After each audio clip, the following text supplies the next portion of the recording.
स्थिति से बदल दे प्रेम से दुनिया, बदल दे प्रेम से दुनिया।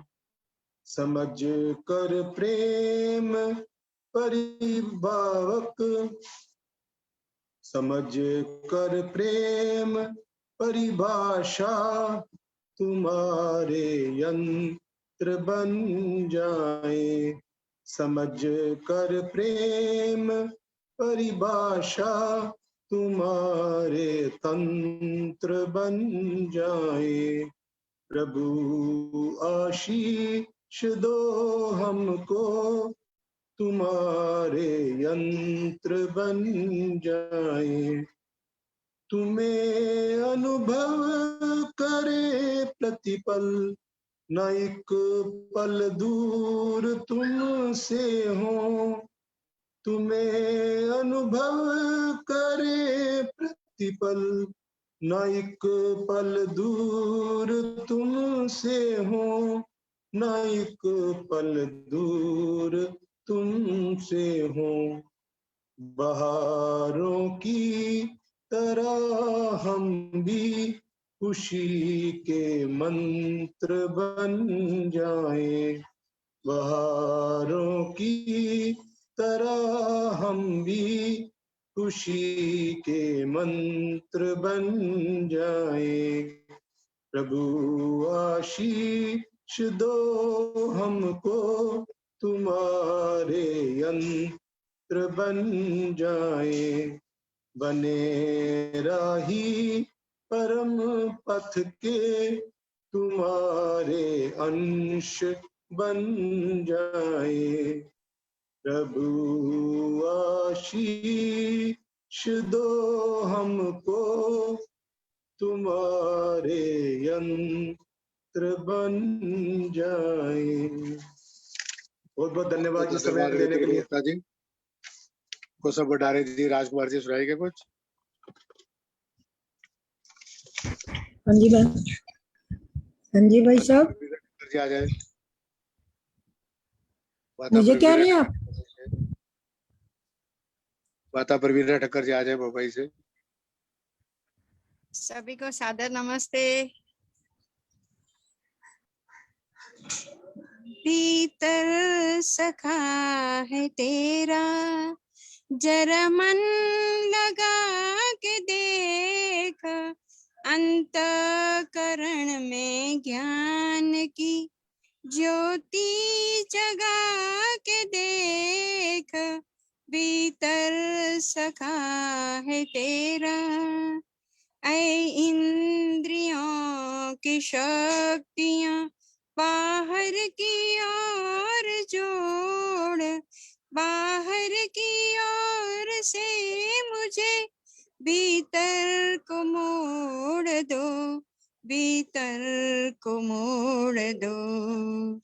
कर सकल द्वार बंद, समाधि लगा के देख, अंतःकरण में ज्ञान की ज्योति जगा के देख।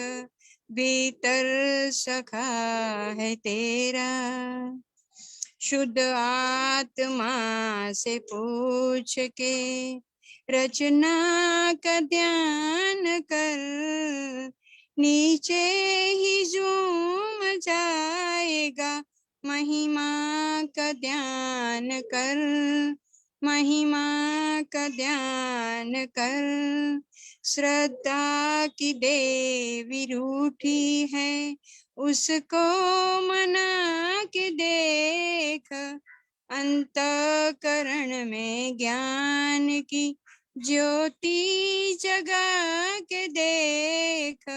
भीतर सखा है तेरा, मिलता है सच्चा सुख इन सही उपाय से, मिलता नहीं कदापि अन्योन्य उपाय से। ईश्वर की वाणी वेद, जरा मन जरा आजमा के देख, भीतर सखा है तेरा। जरा मन लगा के देख, अंतःकरण में ज्ञान की ज्योति जगा के देख, भीतर सखा है तेरा। धन्यवाद जी, आपका बहुत बहुत धन्यवाद। माता जी का धन्यवाद। अब जो है अलवर से ईश्वर देवी जी एक भजन, फिर वेद ओझा जी तैयार रहे।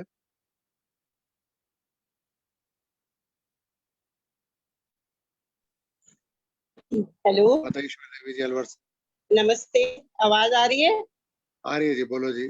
बहुत अच्छा टॉपिक लिया आपने। सच में भगवान को भी शादी व्यक्ति सभी को मेरा सादर नमस्ते।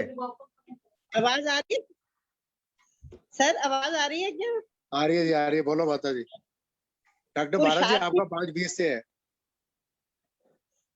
हेलो, डॉक्टर हाँ जी। भारत जी का 5:20 पे होगा, अभी 2 भजन हो गए। ईश्वर देवी जी बोलो। पुरुषार्थी व्यक्ति ही भगवान को प्राप्त कर सकता है, और दुनिया में कुछ भी कार्य करेगा तो वो पुरुषार्थ से, भगवान को भी पुरुषार्थी व्यक्ति पसंद है। कहते जो जाग गया, जो पुरुषार्थ में लग गया, वो तो बुद्ध बन गया, ज्ञानी बन गया, पूजनीय। जो यार आप पढ़ा कुछ नहीं किया, वो बुद्धू बन गया, यानी उसने तो मूर्ख पने में जीवन गंवा दिया। तो पुरुषार्थ के ऊपर आपने अच्छा टॉपिक लिया है, तो मैं बोल रही हूँ, पहली बार देखे बोल तो भजन सही। तो जिंदगी पुरुषार्थ के सांचे में ढली है, तूफान का रुख मोड़ के रख दे वो बली है। जो जिंदगी पुरुषार्थ सांचे में ढली है, तूफान का रुख मोड़ के रख दे वो बली है। दुनिया में तू जीना तो बड़ी शान से जीना, इज्जत व बड़े प्यार व सम्मान से जीना है। जिन किसी के हाल में मंजूर ना करना, नजरें झुका के शर्म व अपमान से जीना। अपमानजनक जिंदगी से मौत भली है, तूफान का रुख मोड़ के रख दे वो बली है। जो जिंदगी पुरुषार्थ के सांचे में ढली है, तूफान का रुख मोड़ के रख दे वो बली है। आराम तो हराम है, आराम ना करना, मानव के शोले को यूं बदनाम ना करना। करना सदा वो काम जिससे सर रहे ऊंचा, झुकता हो जिसमें सर वो कभी काम ना करना। रहमत के इस जहान में फूली न फली है, तूफान का रुख मोड़ के रख दे वो बली है। जो जिंदगी पुरुषार्थ के सांचे में ढली है, तूफान का रुख मोड़ के रख दे वो बली है। कुंभकर्ण रावण बड़ा अभिमान था जिनको, कंस दुर्योधन भला अच्छे लगे किनको। जब राम भरत कृष्ण और अर्जुन भी हुए थे, क्या बात है संसार में पूजा मिली उनको। संसार में चरित्र की महिमा चली है, तूफान का रुख मोड़ के रख दे वो बली है। जो जिंदगी पुरुषार्थ के सांचे में ढली है, तूफान का रुख मोड़ के रख दे वो बली है। हर वक्त जो परमात्मा को याद करेगा। दुनिया में किसी खौफ से हरगिज न डरेगा। घबरा के कभी संकटों में डोल ना जाना। संकट हर प्रभु सदा संकट को हरेगा। कभी संकटों की पथियां डाल गई है, तूफान कर मोड़ के रख दे वो भली है। जो जिंदगी पुरुषार्थ के सांचे में ढली है, तूफान कर मोड़ के रख दे वो भली है। थैंक यू, धन्यवाद बहुत बहुत। बहुत बहुत धन्यवाद जी। अब मैं आमंत्रित करता हूँ श्री वीरेंद्र ओझा जी, प्रधान आर्य समाज गोरबरटी, एक भजन। श्री वीरेंद्र ओझा जी। हाँ जी, सबको नमस्ते जी। स्वागत। ईश्वर बहन जी बड़ा अच्छा भजन बोल रही थी, बड़ा उत्साहवर्धक गीत था। मेरा भी मन किया कि मैं 2-4 लाइनें मैं भी बोलूं। तेरी साधना ही मेरी जिंदगी हो, रजा हो जो तेरी वो मेरी खुशी हो। रजा हो जो तेरी वो मेरी खुशी हो। प्रस्तुत है भजन। मेरी आवाज आ रही है जी? मेरी आवाज आ रही है?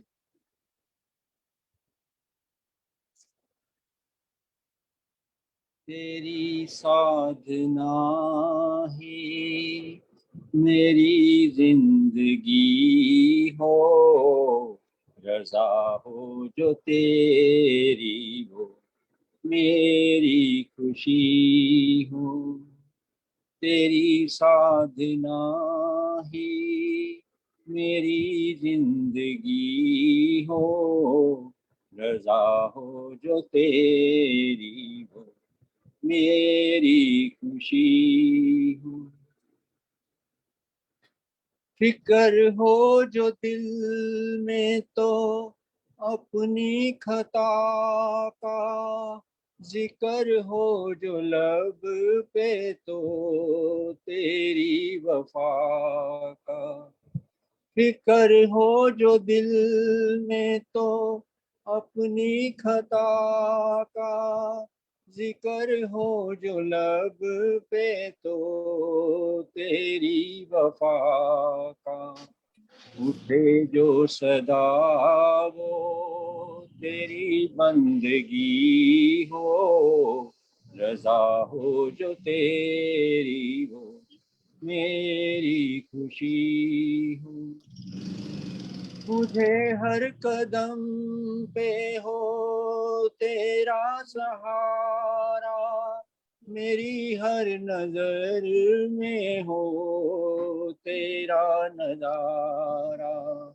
मेरे दिल में हर दम, मेरे दिल में हर दम तेरी लौ लगी हो, रजा हो जो तेरी हो मेरी खुशी हो।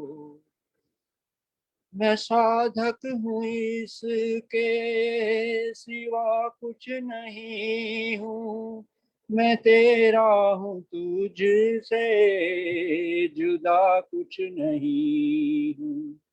यही गीत लब पे मेरे हर घड़ी हो, रजा हो जो तेरी हो मेरी खुशी हो।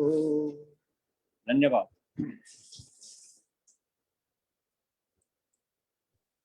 बहुत बहुत धन्यवाद वीरेंद्र जी।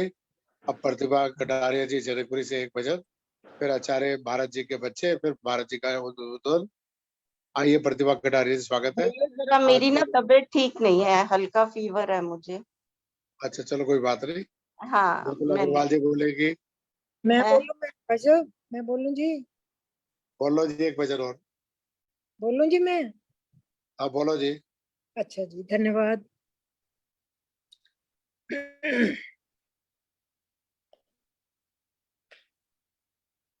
ओम त्वं मीना पिता वसो, त्वं माता शतक्रतो बभूविथ, अधाते सुम्नमीमहे, अधाते सुमनमी महे। एक गीत जिसमें थोड़ी सी शिक्षाप्रद गीत है।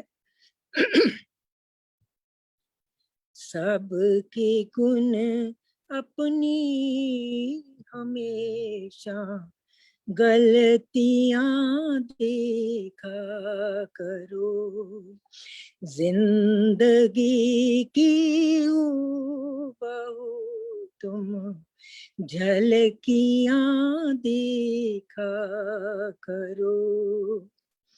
हस्ती महलों की अगर तुमको सताए आन कर,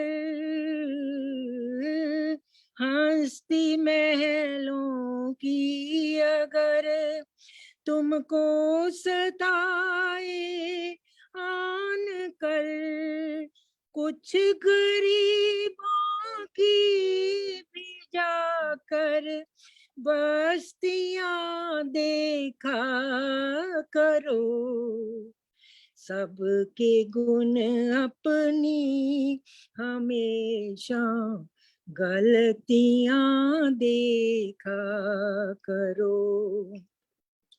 खाने से पहले अगर तुम हक पराया सोच लो, खाने से पहले अगर तुम हक पराया सोच लो, कितने भूखों की इसमें रोटियां देखा करो, सबके गुण अपनी हमेशा गलतियां देखा करो।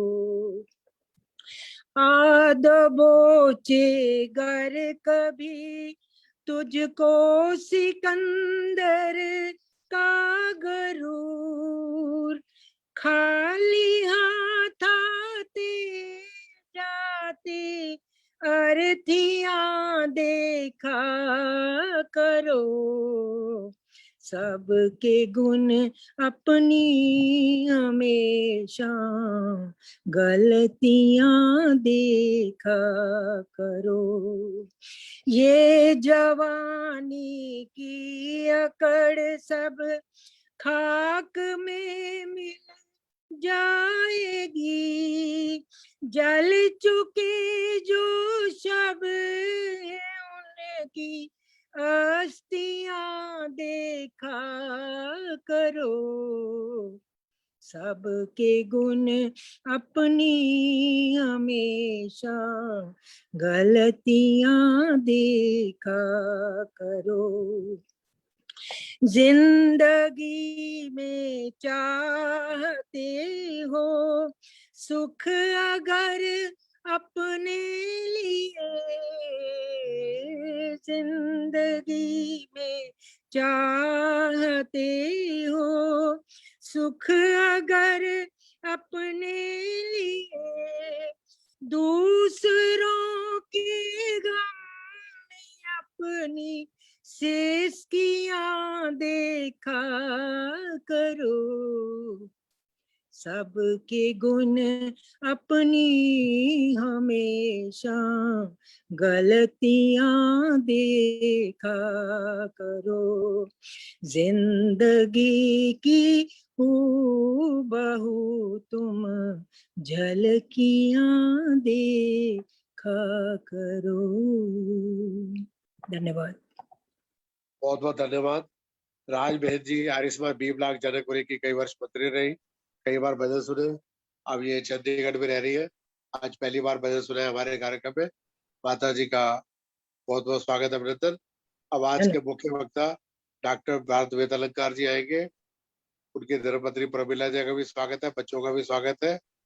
40 मिनट का समय रहेगा, पहले बच्चों का एक गीत, फिर आचार्य जी का उद्बोधन, फिर बाकी भजन बाद में होंगे। आज के मुख्य अतिथि आचार्य गोविंद शास्त्री, आज के अध्यक्ष माता जनक करुणा पानीपत से, हापुड़ से रत्न प्रकाश आर्य जी, कटारिया जी हमारे यूपी से भी जुड़े हैं, सभी का स्वागत अभिनंदन करता हूँ। आइए डॉक्टर भारत वेदालंकार जी, स्वागत है। हाँ, पहले बच्चे आपके समक्ष प्रस्तुत करेंगे कार्यक्रम, पश्चात में बच्चों का नाम बता दो। हाँ, दीप्ति और देवांश। दीप्ति और देवांश का कार्यक्रम 5 मिनट का एक भजन, उसके बाद आचार्य जी। सर्वेभ्यो नमो नमः। मम नाम देवांशः। मम नाम दीप्तिः। मम पितुः नाम डॉक्टर भारत वेदालंकारः। मम मातुः नाम डॉक्टर प्रमिला। अहं सर्वेषां सम्मुखे सत्यार्थप्रकाशस्य एकां कवितां श्रावयामि। सर्वप्रथमं मङ्गलाचरणं करोमि। ॐ समिद्यो वसे विषन्नग्ने विश्वान्यार्यस्पदे समिध्यसे सैनो वसुन्यामरः। हे प्रभु तुम शक्तिशाली हो, बनाते सृष्टि को। वेद सब गाते तुम्हें है, कीजिए धन वृष्टि को। ओम संरक्षध्वं संपदध्वं शंभो वनांसि जानतां। देवा भागं यथा पूर्वे संजनानाम् उपासते। प्रेम से मिलकर चलो, बोलो सभी ज्ञानी बनो। पूर्वजों की भांति तुम कर्तव्य के मानी बनो। ओम समानो मंत्र समिति समानि समानं मनसा चित्तमेषां। समानं मंत्रम् अभिमन्त्र एव समानेन वो हविषा जुहोमि। हो विचार समान सबके, चित्त मन सब एक हो। ज्ञान देता हूँ बराबर, भोग पा सब एक हूँ। ओम समानि वः आकृति समाना हृदयानि वः। समान वस्तु वो मनो यथा वह सुसहासति। सभी के दिल तथा संकल्प अविरोधी सदा। मन भरे हो प्रेम से, जिससे बढ़े सुख संपदा। अधुना कविता श्रावयामि। जिसका पन्ना पन्ना पन्ना है और अक्षर मोती मोती है। सत्यार्थ प्रकाश के पढ़ने से ये बुद्धि निर्मल होती है। जिसका पन्ना पन्ना पन्ना है और अक्षर मोती मोती है। सत्यार्थ प्रकाश के पढ़ने से ये बुद्धि निर्मल होती है। अज्ञान नष्ट हो जाता है, सद्जान की जलती ज्योति है। कल भरवा शंकर मंदिर में कहे सृष्टि करता शंकर है। शिवरात्रि की लीला देखी तो कहने लगे ये तो कंकर है। इस अंधविश्वास के कारण ही सोमनाथ की धरती रोती है। सत्यार्थ प्रकाश के पढ़ने से ये बुद्धि निर्मल होती है। जिसका पन्ना पन्ना पन्ना है और अक्षर मोती मोती है। सत्यार्थ प्रकाश के पढ़ने से ये बुद्धि निर्मल होती है। दुनिया के सारे ग्रंथों को योगी ने खूब निचोड़ा है। दुनिया के सारे ग्रंथों को योगी ने खूब निचोड़ा है। झूठे मत मतंत्रों का भांडा चौराहे में फोड़ा है। तर्कों के तीरों से कुतर्कों के बाणों को काटा है। ढोंगी पाखंडी पंडों को उनकी औकात दिखाई है। सत्यार्थ प्रकाश के पढ़ने से ये बुद्धि निर्मल होती है। जिसका पन्ना पन्ना पन्ना है और अक्षर मोती मोती है। सत्यार्थ प्रकाश के पढ़ने से ये बुद्धि निर्मल होती है। मूल समूलास में ही सृष्टि का मूल दर्शन पाया है। सातवें आसमान पर उठा नहीं है, चौथे पे ही पाया है। जर्रे जर्रे से जाहिर है दुनिया, वन वन में ज्योति है। सत्यार्थ प्रकाश के पढ़ने से ये बुद्धि निर्मल होती है। जिसका पन्ना पन्ना पन्ना है और अक्षर मोती मोती है। सत्यार्थ प्रकाश के पढ़ने से ये बुद्धि निर्मल होती है। उपनिषद वेद और दर्शन जिसमें पाएगा, ये लोक भी तेरा सुधरेगा, परलोक में आनंद पाएगा। हर आत्मा वो है कल खाती, जो बीज आज जैसा बोती, हर त्याग प्रकाश के पढ़ने से ये बुद्धि निर्मल होती है। जिसका पन्ना पन्ना पन्ना है और अक्षर मोती मोती है, सत्यार्थ प्रकाश के पढ़ने से ये बुद्धि निर्मल होती है। ये 14 गोली का पिस्तौल जिसकी पॉकेट में आएगा, वह भूत सभी भाग जाएंगे, जादूगर वो बन जाएगा। जाति पाति बच जाएगी महाभारत से जो सोती है, सत्यार्थ प्रकाश के पढ़ने से ये बुद्धि निर्मल होती है। जिसका पन्ना पन्ना पन्ना है और अक्षर मोती मोती है, सत्यार्थ प्रकाश के पढ़ने से ये बुद्धि निर्मल होती है। यदि महर्षि से बात करनी है तो रोजाना सत्यार्थ प्रकाश पढ़ो, फिर जो भी मन में संशय उठे इस ग्रंथ से फौरन उत्तर लो। इस ग्रंथ के अध्ययन करने से आत्मा की तृप्ति होती है, सत्यार्थ प्रकाश के पढ़ने से ये बुद्धि निर्मल होती है।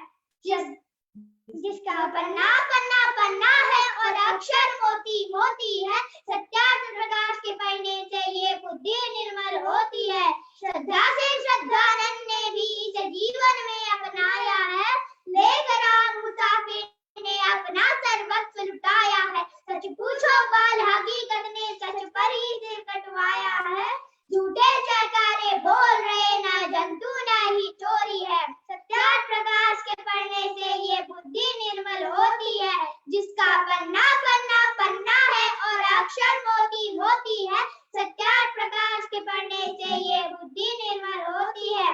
सत्यार्थ के उस लेखक ने जो लिखकर दिखलाया है, शिवरात्रि को वो आया था, दिवाली ने उसे बुलाया है।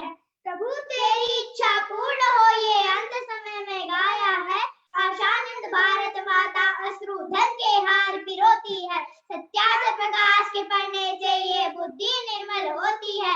जिसका पन्ना पन्ना पन्ना है और अक्षर मोती मोती है, सत्यार्थ प्रकाश के पढ़ने से ये बुद्धि निर्मल होती है। जिसका पन्ना पन्ना पन्ना है और अक्षर मोती मोती है, सत्यार्थ प्रकाश के पढ़ने से ये बुद्धि निर्मल होती है। इति ओम धन्यवादः। बहुत सुंदर दीप्ति और देवांश, बहुत सुंदर। सरदार हरभजन सिंह जी देवल जुड़े हुए हमारे साथ, जिनके माध्यम से डॉक्टर भारत वेदालकार जी हमारे बीच आए। मैं सरदार हरभजन सिंह जी देवल जी का बहुत बहुत स्वागत करता हूँ। 1 मिनट के लिए वो अपना आशीर्वाद दे दे, फिर डॉक्टर भारत वेदालकार जी। हरभजन सिंह जी 1-2 मिनट।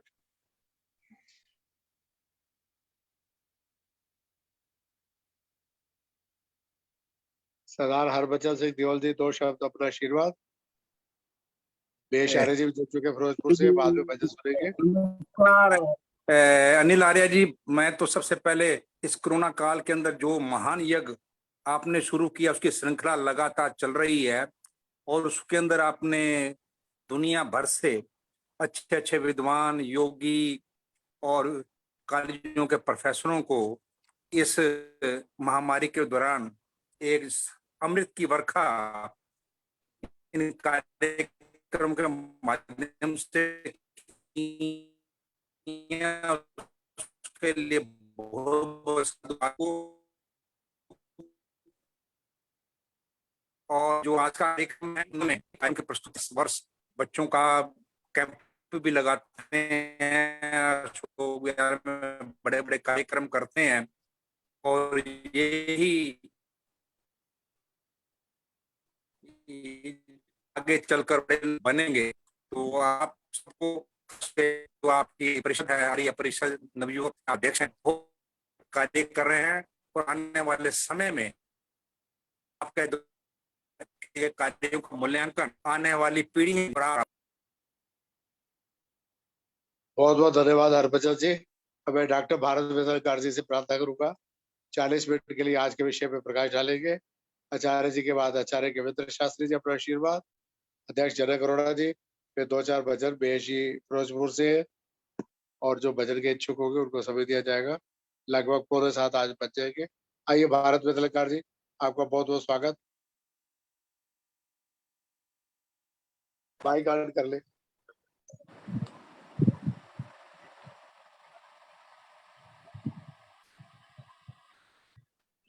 प्रोफेसर साहब माइक ऑन कर लो।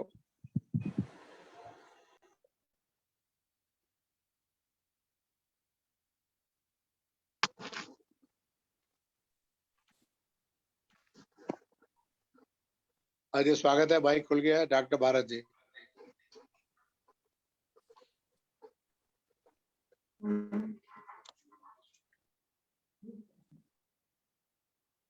ठीक है।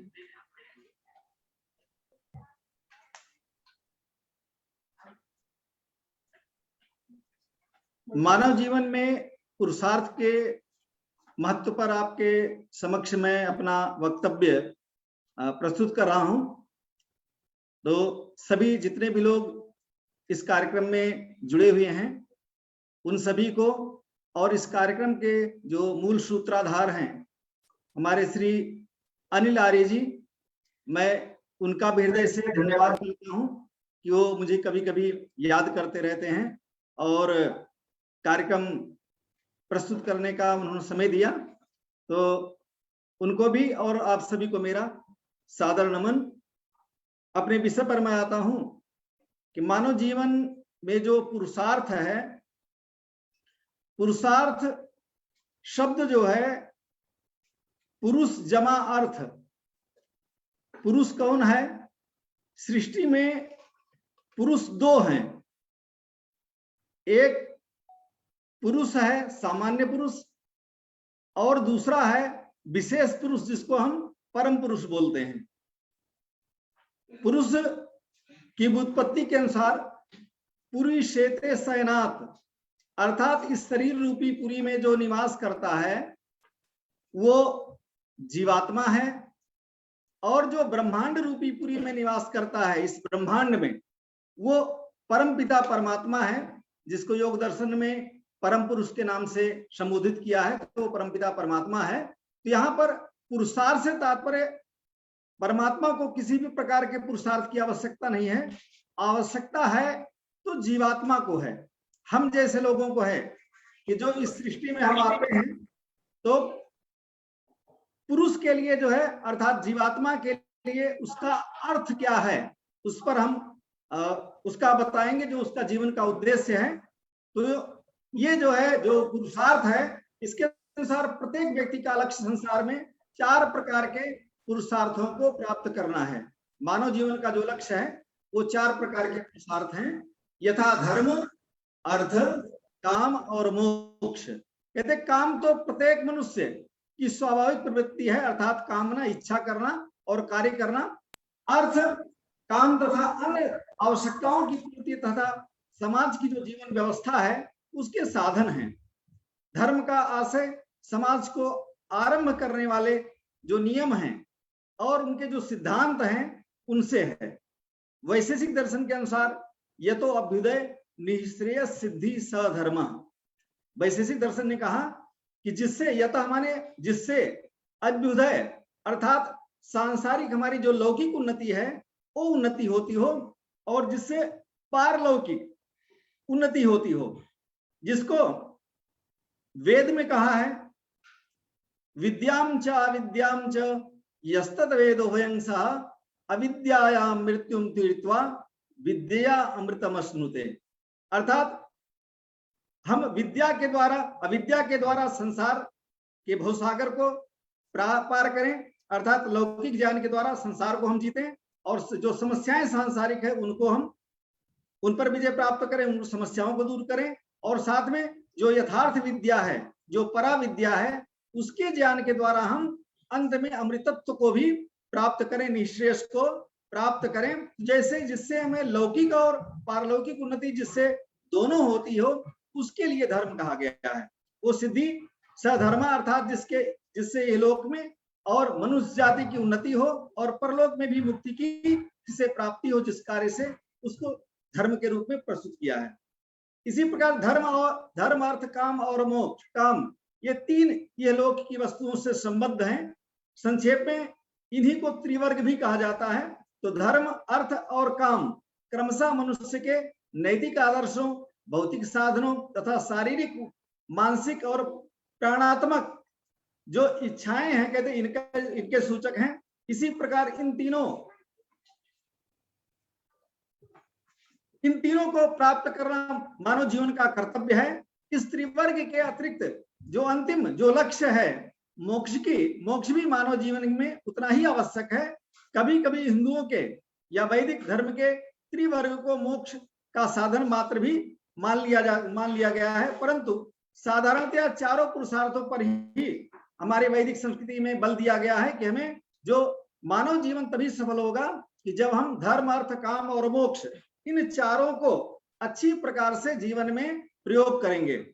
वात्स्यायन ने भी जीवन को 100 वर्ष तक की एक सामान्य आयु मानी है, और 100 वर्ष की आयु वाला जो पुरुष है, कहते बचपन में वो विद्या का ग्रहण करे, यौवन में काम सेवन करे, संतति को बढ़ाए, और बुढ़ापे में धर्म का अनुष्ठान करे, और अंत में जो है फिर यज्ञ का, धर्म का, उसका प्रचार प्रसार करे। इसी प्रकार की बात रघुवंश महाकाव्य में भी इसी बात को प्रस्तुत किया। शैशवे अभ्यस्त विद्यानाम यौवने गृह मेधीनाम वार्धक्य मुनि वृत्तिनाम योगे नान्ते तनुत्यजाम। उसमें भी यही कि अर्थात शैशव काल में, अर्थात जिसको ब्रह्मचर्य काल कहा जाता है, विद्यार्थी अवस्था में हम विद्यार्जन करें, और युवा अवस्था में जो हमारे ऋण संबंधी जो त्रिऋण है उनको पूर्ण करने का प्रयास करें, अपनी संतति को बढ़ाएं, प्रजा को बढ़ाएं, समाज राष्ट्र को उत्तम संतति दें, और उसके बाद जो है कहते हैं कि वानप्रस्थ वृत्ति को धारण करके तीसरी अवस्था में वानप्रस्थी हम बन जाए 50 के बाद या रिटायरमेंट के बाद, और उसके बाद पुनः विद्या में जो ह्रास हुआ है उसको दूर करके दोबारा हम विद्याध्ययन में लग करके, योगाभ्यास में लग करके, विद्यार्जन करके दोबारा हम योग्य बने, और अंत में चतुर्थ आश्रम में हम संन्यास आश्रम में जो है अपने जीवन को यज्ञमय बना लें। ये बात जो है इसमें भी की गई है। इस प्रकार से जो 100 वर्ष की सुतायु पुरुषा जो माना गया है इसमें यह बतलाया। तो इस प्रकार से हम, मनु महाराज ने भी स्पष्ट किया, कुछ लोग धर्म को अधिक महत्व देते हैं और कुछ लोग अर्थ को, कुछ लोग काम को। वसुधा ये तीनों समान रूप से श्रेयस्कर हैं, सभी श्रेष्ठ हैं, और कहते कि इनमें कहते महत्वपूर्ण है। मनु ने तो यहां तक कह दिया कि पहले तीनों आश्रमों में धर्म सबसे प्रमुख है, क्योंकि जो हमारी कामना है और जो हमारा अर्थ है, अर्थ का उपार्जन, ये दोनों धर्म के अनुसार यदि होगा तो मोक्ष की प्राप्ति होगी। लेकिन यदि ऐसा नहीं करेंगे तो निश्चित रूप से आज का जो भौतिकवादी मनुष्य है केवल अर्थ प्राप्ति में, किसी भी प्रकार से अर्थ प्राप्ति हो उसके लिए सन्नद्ध रहता है, और हमारे कामनाओं की जो भी, चाहे जायज नाजायज जो भी हमारी कामना है वो पूरी होनी चाहिए। ऐसा जो चिंतन आज के लोगों का हो गया है, उस पर मनु महाराज और हम लोगों का जो वैदिक दृष्टिकोण कहता कि नहीं, हमारी जो अर्थ प्राप्ति के जो साधन है और साथ में हमारे जो कामनाएं हैं ये धर्मोक्त होनी चाहिए।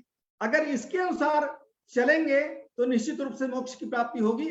लेकिन अगर इसमें से अगर हमारे अर्थ प्राप्ति का अगर धर्म से कोई मतलब नहीं होगा, अपने कर्तव्यों से ठीक प्रकार से अगर मतलब नहीं होगा, तो वो फिर अर्थ नहीं बल्कि अनर्थकारी बन जाएगा। और कामनाएं जो होनी चाहिए वो हमारी मर्यादित शास्त्रों के अनुकूल होनी चाहिए। यदि उसके अनुसार धर्मोक्त वेदों के अनुसार यदि हमारी कामना है तो वो निश्चित रूप से मुक्ति को प्राप्त कराएगी, मोक्ष की तरफ ले जाएगी, और नहीं तो फिर हमें पतन की तरफ ले जाएगी। तो इसलिए इनमें तीनों ऋणों को जो है, तीनों ऋणों को उतार करके ही मनुष्य मोक्ष को प्राप्त कर सकता है। ऐसा ना करने वाला व्यक्ति कहते आधा पतन को अर्थात राक्षसी मृत्यु को यदि प्राप्त कर लेता है तो फिर उसका जीवन में पतन हो जाता है। इस प्रकार से स्पष्ट जीवन के लक्ष्य के संबंध में भारतीय जो हमारा दर्शन है, नीति शास्त्र है, हमारे वेद हैं, ये सर्वांगवाद और पूर्णतावाद पर जोर देते हैं, इसको प्रस्तुत करते हैं। तो पुरुषार्थ, जो पुरुषार्थ है वो चतुर्वर्ण का सिद्धांत भारतीय संस्कृति की एक विशेषता है। इस सिद्धांत को भारतीय विद्वानों ने, भारतीय मनीषियों ने, ऋषि मुनियों ने मानव के आध्यात्मिक और व्यवहारिक पक्ष पर दृष्टिपात करते हुए, उसको दृष्टि में रखते हुए इस पुरुषार्थ को ऋषियों ने बनाया। उपनिषदों में इसका वर्णन किया गया। तो इसका जो है हमें इसके अनुसार अपने जीवन को बिताने का प्रयास करना चाहिए।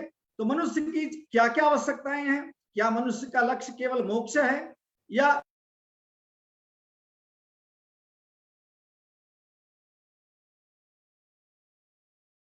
ये आवाज बंद हो गई आचार्य जी। आचार्य भारत जी, अब आपकी आवाज नहीं आ रही।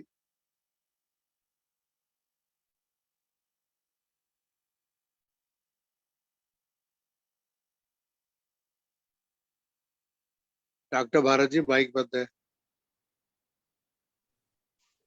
ओम। हाँ, मेरी आवाज पहुंच रही है? हाँ, आ रही है जी, अब आ रही।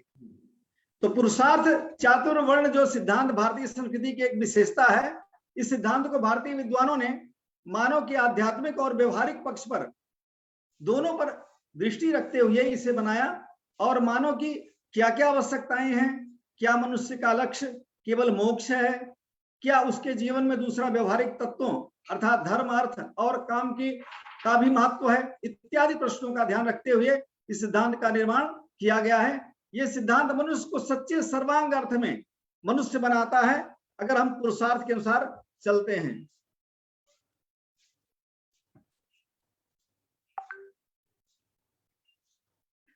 अब पुरुषार्थ का अर्थ क्या है? देखिए, पुरुषार्थ शब्द का अर्थ है मनुष्य के जीवन में प्रयोजन। मैंने पुरुष की बात की थी, तो पुरुष का जो अर्थ है, अर्थात अर्थ माने उसके लिए जो अमूल्य है। तो जीवात्मा के लिए, पुरुष के लिए जो अमूल्य है वही उसका प्रयोजन है। तो मनुष्य का प्रयोजन क्या है? सुखी जीवन को प्राप्त करना, आनंदित जीवन को प्राप्त करना, यह इसका मुख्य उद्देश्य है। हर मनुष्य चाहता है कि मेरा जीवन सुखमय हो, आनंदित हो, ऐसा वो जो है चाहता है। तो सुखी जीवन उन सभी आवश्यकताओं, इच्छाओं और लक्ष्यों को पूरा होने पर संभव है जो अभ्युदय और निश्रेयस की सिद्धि में सहायक हो। तो मनुष्य की इन आवश्यकताओं, इच्छाओं और उद्देश्यों पर दृष्टिपात करते हुए भारतीय विद्वानों ने, हमारे वैदिक विद्वानों ने पुरुषार्थ की संख्या 4 मानी। और वो 4 जो पुरुषार्थ हैं उनका अब मैं विस्तार से, अभी तो मैंने भूमिका के रूप में, उसके महत्व के रूप में मैंने बताया, अब इनके बारे में हम विशेष प्रकाश मैं डाल रहा हूं। तो ये 4 पुरुषार्थ धर्म, अर्थ, काम और मोक्ष हैं। अब इनका क्रमिक जो है हम विस्तार से इनका वर्णन करेंगे। तो धर्म क्या है? कहते हैं कि यहां पर भारतीय हमारी संस्कृति में पुरुषार्थ को एक प्राण के रूप में, जीवन के रूप में स्वीकार किया गया है। यदि मानव के जीवन में पुरुषार्थ नहीं है तो मानव का जीवन निरर्थक है। तो उसके धर्म प्राण के रूप में, संचार के रूप में पुरुषार्थ आवश्यक है। मानव जीवन को पुरुषार्थमय बनाना चाहिए। हम सभी पुरुषार्थ का पालन करें। तो उसमें जो पहला धर्म है, धर्म के संबंध में, धर्म हमारी भारतीय संस्कृति के मूल में उपस्थित है और दूसरे देशों की संस्कृति का मूल मंत्र धर्म नहीं है।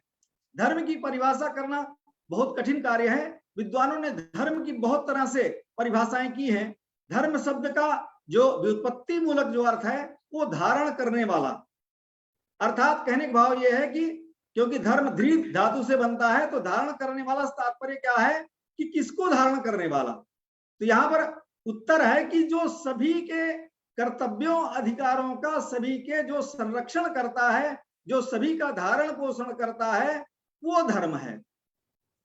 तो धर्म शब्द धी धातु से बनता है। संस्कृत में धी धातु का अर्थ होता है धारण करना, अर्थात जो मानव समाज को सभी के अधिकारों, कर्तव्यों का जो धारण करता है वो जो है धर्म है। धारणात धर्मः इत्याहु धर्मम धारयते प्रजा। कहते हैं कि धर्म वो है जो सभी का धारण करता है और साथ में सभी प्रजाओं का भी संरक्षण करता है, सभी के अधिकार कर्तव्यों का संरक्षण करता है, इसलिए इसको धर्म कहा गया। तो आप ये कह सकते हैं कि फिर धर्म के नाम पर इतना विवाद क्यों है? वास्तव में जो धर्म है वो जो आज हमारे संविधान में जिसको धर्म कहा गया है, वास्तव में वो धर्म नहीं, बल्कि वहां पर मत निरपेक्ष, रिलीजन का मतलब होता है, धर्म नहीं होता रिलीजन का मतलब होता है मत निरपेक्ष। तो हमारा जो संविधान है इसमें जो कहते हैं ना कि हम धर्म निरपेक्ष हैं, ये धर्म निरपेक्ष कहना ही गलत है। हम धर्म निरपेक्ष नहीं। अब ये बतलाइए, जो लोग कहते हैं कि धर्म निरपेक्ष होना चाहिए, 2 चीजें होती हैं, सापेक्ष और निरपेक्ष। सापेक्ष का मतलब होता है किसी धारा के अनुकूल चलना सापेक्ष है और धारा के प्रतिकूल चलना निरपेक्ष है। अब तो धर्म का जो लोग पालन करते हैं, अपने कर्तव्यों का पालन करते हैं, वो लोग धार्मिक हैं, और जो अपने कर्तव्यों का पालन ना करे वो धर्मनिरपेक्ष हैं। अब ये बतलाइए, प्रधानमंत्री अपने कर्तव्यों का पालन ना करे तब तो धर्मनिरपेक्ष होगा, रक्षा मंत्री के दायित्व का पालन ना करे तब वो धर्मनिरपेक्ष होगा, हम लोग अपने कर्तव्यों का, पिता अपने बच्चों का संरक्षण का, उनकी देखभाल ना करे तो वो धर्मनिरपेक्ष होगा। तो ये बतलाइए कि हम अपने कर्तव्यों का पालन करने वाले बने या उल्टा चलने वाले बने। इसका साफ सीधा अर्थ है कि हमें धर्मनिरपेक्ष नहीं बल्कि मत निरपेक्ष बनना है और धर्म के अनुकूल धर्म सापेक्ष बनना है। मैं अपने विद्यार्थियों को भी ये वो कहता हूं कि जीवन में कोई भी विद्यार्थी या शिक्षक अपने कर्तव्यों का यदि पालन करता है तो वो धर्म सापेक्ष है, वो निरपेक्ष नहीं है। जो अपने कर्तव्यों का पालन नहीं करता, निरपेक्ष का पालन करने से ही भ्रष्टाचार फैल रहा। अगर हम निरपेक्ष वालों को अगर जो समर्थन करेंगे, उनका वो कहेंगे कि जो उल्टे काम करे वो सही और अच्छे जो काम करे वो गलत, तो अगर ऐसी परिभाषा करेंगे तो बिल्कुल गलत हो जाएगा। इसलिए हमें धर्म सापेक्ष बनना है, मत निरपेक्ष बनना है। तो इसलिए हमें समझने की आवश्यकता है। तो ये धर्म की जो परिभाषा मनुष्य को दूसरे पशुओं से अलग करने के आधार पर भी की गई है कि मनुष्य में जो धर्म है ये अन्य पशुओं से, अन्य लोगों से अलग हमें करता है, जिसका हमें ध्यान रखना है। इसलिए धर्म मनुष्य को पशुओं से अलग करता है। खाना, सोना, भयभीत होना, संतानोत्पत्ति करना, ये मानव और पशुओं में दोनों में समान है। इन क्रियाओं से करने से मनुष्य और पशु दोनों ही एक जैसे हो जाएंगे। तो इसलिए धर्म ही मनुष्य को एक विशेष जो धर्म ही है वो हमें पशुओं से हमें अलग करता है। इसलिए कहा भी गया है, आहार निद्रा भय मैथुनंच सामान्य में तत्पशुभिर्नराणाम धर्मो ही एको अधिको विशेषो धर्मेण हीना पशुभिर समाना।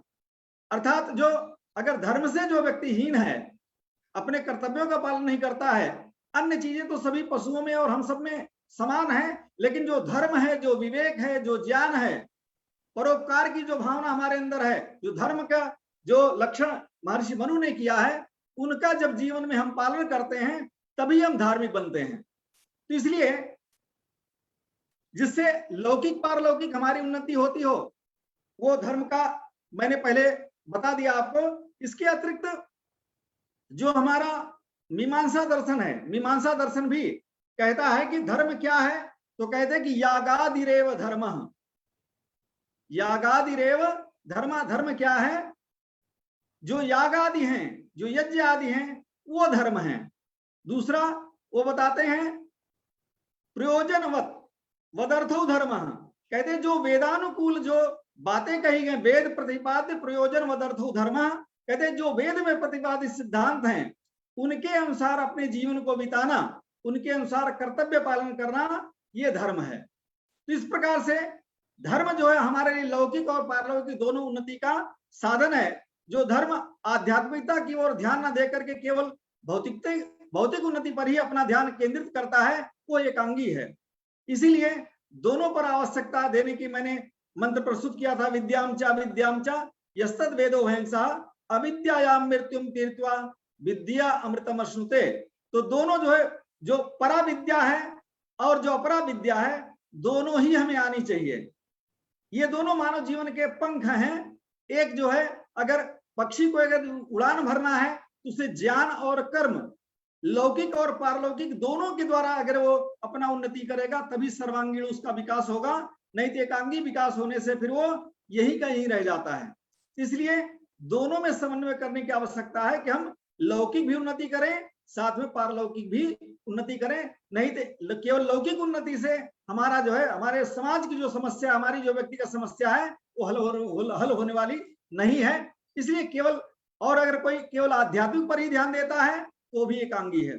इसलिए दोनों का समन्वय, हमारा जो वैदिक संस्कृति है, हमारा वैदिक धर्म है, हमारे वेद उपनिषद शास्त्र सभी दोनों की बात करते हैं कि हमें दोनों का अच्छी प्रकार से विश्लेषण करके दोनों को समझें और जानें। धर्म के बारे में मैंने अभी बात की थी, तो भारत में धर्म शब्द को बहुत व्यापक अर्थों में लिया गया है। यदि हम धर्म शब्द का जो अंग्रेजी में रिलीजन शब्द से तुलना अगर करें तो ज्ञात होगा कि इन दोनों शब्दों के अर्थों में, प्रयोगों में बहुत बड़ा अंतर है। बहुधा यह माना जाता है कि अंग्रेजी में रिलीजन शब्द का प्रयोग केवल बाह्य आचार और व्यवहार के लिए किया जाता है। उसका अर्थ धार्मिक क्रियाकलापों से अथवा पूजा पाठों या कर्म कांडों से ही केवल लिया जाता है। धर्म शब्द का, जबकि धर्म शब्द का प्रयोग केवल यहीं तक सीमित नहीं है।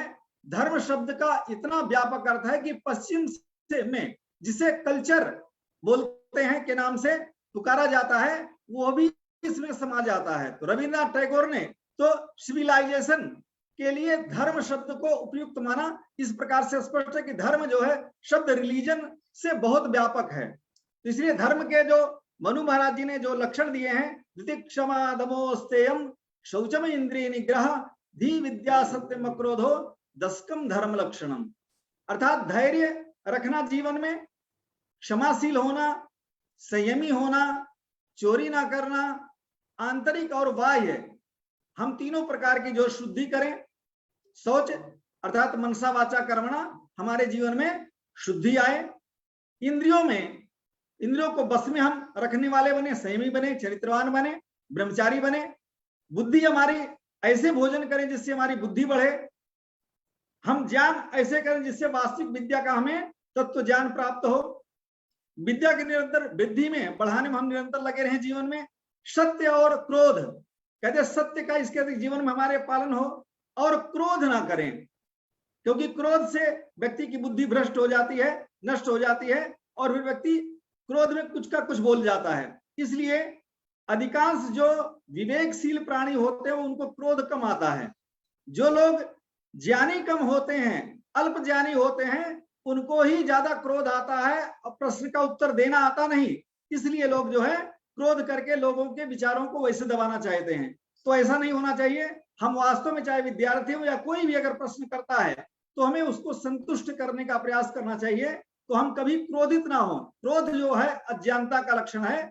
यदि कोई व्यक्ति क्रोध करता है अनावश्यक, तो निश्चित रूप से वो पूर्ण नहीं है, उसको और प्रयास करना चाहिए। तो ये धर्म के जो 10 लक्षण हैं, इसका किसी भी मत संप्रदाय से कोई लेना देना नहीं है। आप चाहे हिंदू हो, चाहे मुसलमान हो, चाहे सिख हो, चाहे ईसाई हो, कोई भी अगर इसका अगर पालन करता है, इसका आप कस करके देख लिए, किसी के भी मत से कोई इसका लेना देना नहीं है। इसकी गुणों का जितना अधिक जो व्यक्ति जीवन में पालन करेगा उतना बड़ा धार्मिक होगा। किसी कंठी माला पहन लेने से, भगवा कपड़ा पहन लेने से या फकीर बन जाने से कोई बहुत बड़ा धार्मिक बन जाता हो, ये बात नहीं है। आपने राम तेरी गंगा मैली देखा होगा। राम तेरी गंगा मैली में वो जो लड़की हरिद्वार में आती है तो वहां पर दिखाते हैं। अब ये तो अलग की बात है कि पहले से ही फिल्मों ने हिंदू लोगों को अधिक से अधिक जो है बदनाम करने का प्रयास किया है। वहां पर पंडित को भी बहुत धूर्त दिखाया गया है। तो ऐसे चरित्र वाले जो लोग, या अभी हमारे यहाँ तांडव जो अभी जिस पर अभी हाई कोर्ट ने बैन किया, या जो इस प्रकार के जो लोगों को, हिंदुओं को बदनाम करने के लिए जो जिनमें विकृतियां हैं, उनको वास्तव में उसको दूर करना चाहिए। इसका हम सपोर्ट करने का हमारा ये मतलब नहीं है। हमारा मतलब ये है कि विकृतियां कहीं भी हो उसको दूर किया जाना चाहिए। अच्छाई जो है वो चीज लानी चाहिए। तो इसी को दृष्टिदान ने भी वो किया था कि अगर हमारे समाज में जो विकृति आ गई है लोगों में जिनके आचरण में, तो उसको ठीक करने का प्रयास करें। सत्यार्थ प्रकाश के जो 11 से लेकर के 11वें 12वें समोल्लास में इन्हीं की समीक्षा की गई है। तो हम जो है इसका एक अंगी होना लेते हुए हम जो कहीं पर भी कोई कमी है तो उसको दूर करने का प्रयास करें। केवल लोग जो कपड़ा पहन करके बिना जान के भीख मांग रहे बहुत सारे लोग, तो उनसे मेरा जो उनके प्रति मेरी आपत्ति है कि अगर हमारा जो सन्यासी समाज है, हरिद्वार में बहुत सारे लोग संत रहते हैं, वृंदावन में रहते हैं, बहुत सारी जगह अयोध्या में बहुत सारे रहते हैं, वो यदि एक एक गांव को अगर ले लें, अपनी वैदिक संस्कृति की तरफ, धर्म की तरफ अगर लोगों को शिक्षा देना प्रारंभ कर दें, तो उनका भरण पोषण भी होता रहे और समाज को भी कुछ मिलता रहे। लेकिन समस्या यह है कि लोग जो है इसकी तरफ ध्यान न देकर के केवल पेट भरण के लिए जो है सन्यासी बन जाते हैं। तो उस परंपरा का हम विरोध करते हैं। हम ये कहते हैं कि ज्ञानी बन करके, समाज के लिए उपयोगी बन करके आप समाज सेवा कीजिए और समाज आपका सेवा करे। तो ये जो है इसका सही पक्ष है। तो प्रत्येक क्रिया और कर्म को भी मनुष्य को ये उसके उठाते हैं तो धर्म में सम्मिलित है। तो धर्म में इन लक्षणों में कोई भी ऐसा नहीं है जिनमें से रूढ़िवादिता, अंधविश्वास और व्यर्थ के जो कर्म कांड हैं करने की जो गंध आती है, वो धर्म के लक्षण मनुष्य को पशु से अलग करते हैं। अर्थात इनका हम पालन करते हैं मनु महाराज के धर्म लक्षणों का, तो जितना अधिक हम पालन करते हैं उतनी दृष्टि में हम अधिक धार्मिक होते हैं। तो हमें अधिक से अधिक इनका आचरण करके हमें धार्मिक बनने का प्रयास करना चाहिए और उत्तम व्यक्ति बनने का प्रयास करना चाहिए। यदि हम ऐसा करेंगे तो वास्तव में हम धार्मिक बनेंगे और धर्म के कर्तव्यों का जब पालन करते हैं तो उससे फिर उसके अनुसार फिर कर्म भी आगे करेंगे।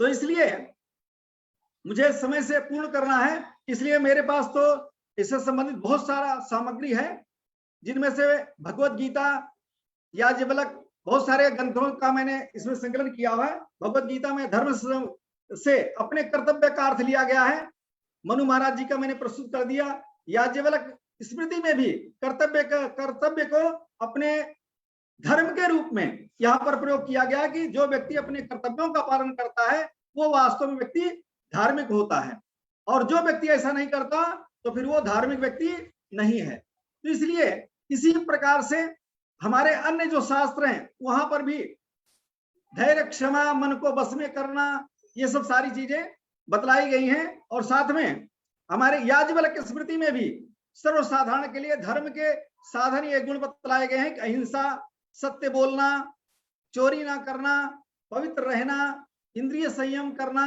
दान देना, दया करना, ये सब सारे जो है बातें बतलाई गई हैं। और मन को संयम, क्षमा करना, ये सब सारे पूर्वक जो याज्ञवल्क्य ने श्रद्धा पूर्वक उचित देश और काल में योग्य पात्र को दान देना भी धर्म का लक्षण माना है।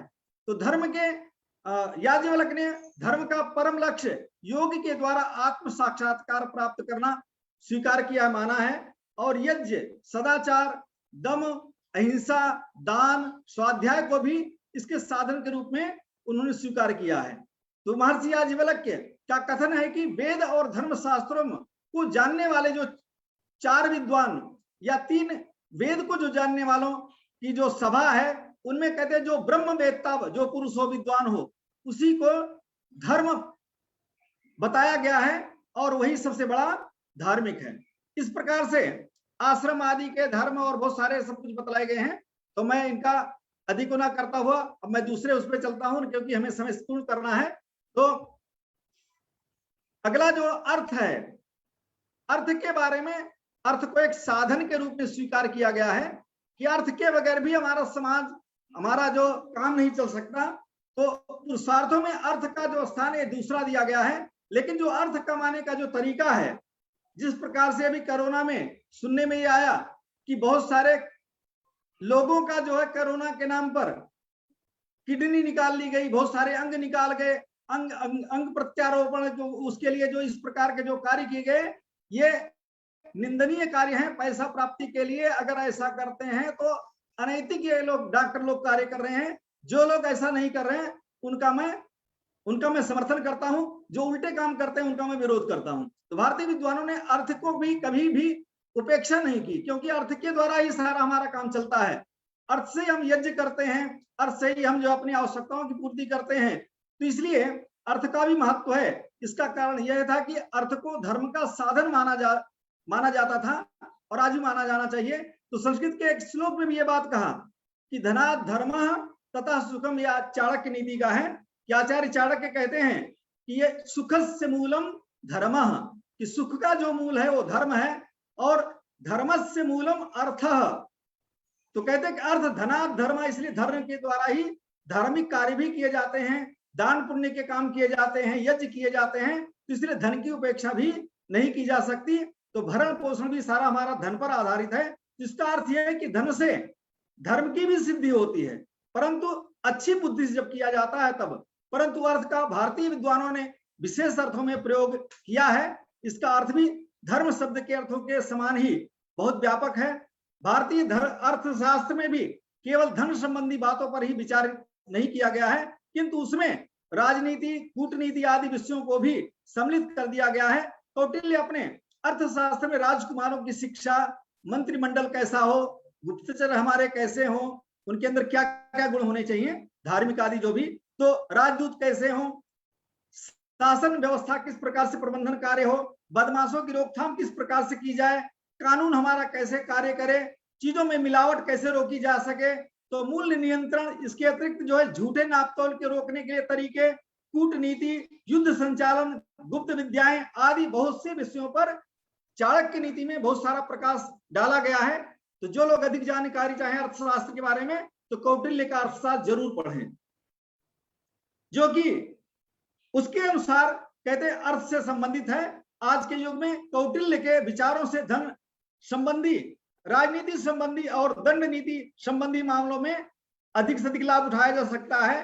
हमारी भारतीय जो संविधान है, हमारे भारतीय विचारों पर न चलने के कारण ही आज पता चलता है कि न्याय मिलते मिलते व्यक्ति को, न्याय का निर्णय मिलते मिलते भी नीचे से लेकर ऊपर तक ये समझ लीजिए पूरा जीवन बीत जाता है, लेकिन व्यक्ति को न्याय नहीं मिलता, निर्णय केवल मिलता है। तो ये जो है सच्चाई होने के बाद भी, दोषी होने के बाद भी दोषी को सजा नहीं मिलती है। तो ये हमारी परंपरा का नहीं, बल्कि जो हमने अंग्रेजों के द्वारा बनाया संविधान, कई देशों का जो अध्याय हमने वो कर लिया है, कंसेप्ट उसको जो स्वीकार कर लिया है, ये उसका परिणाम है।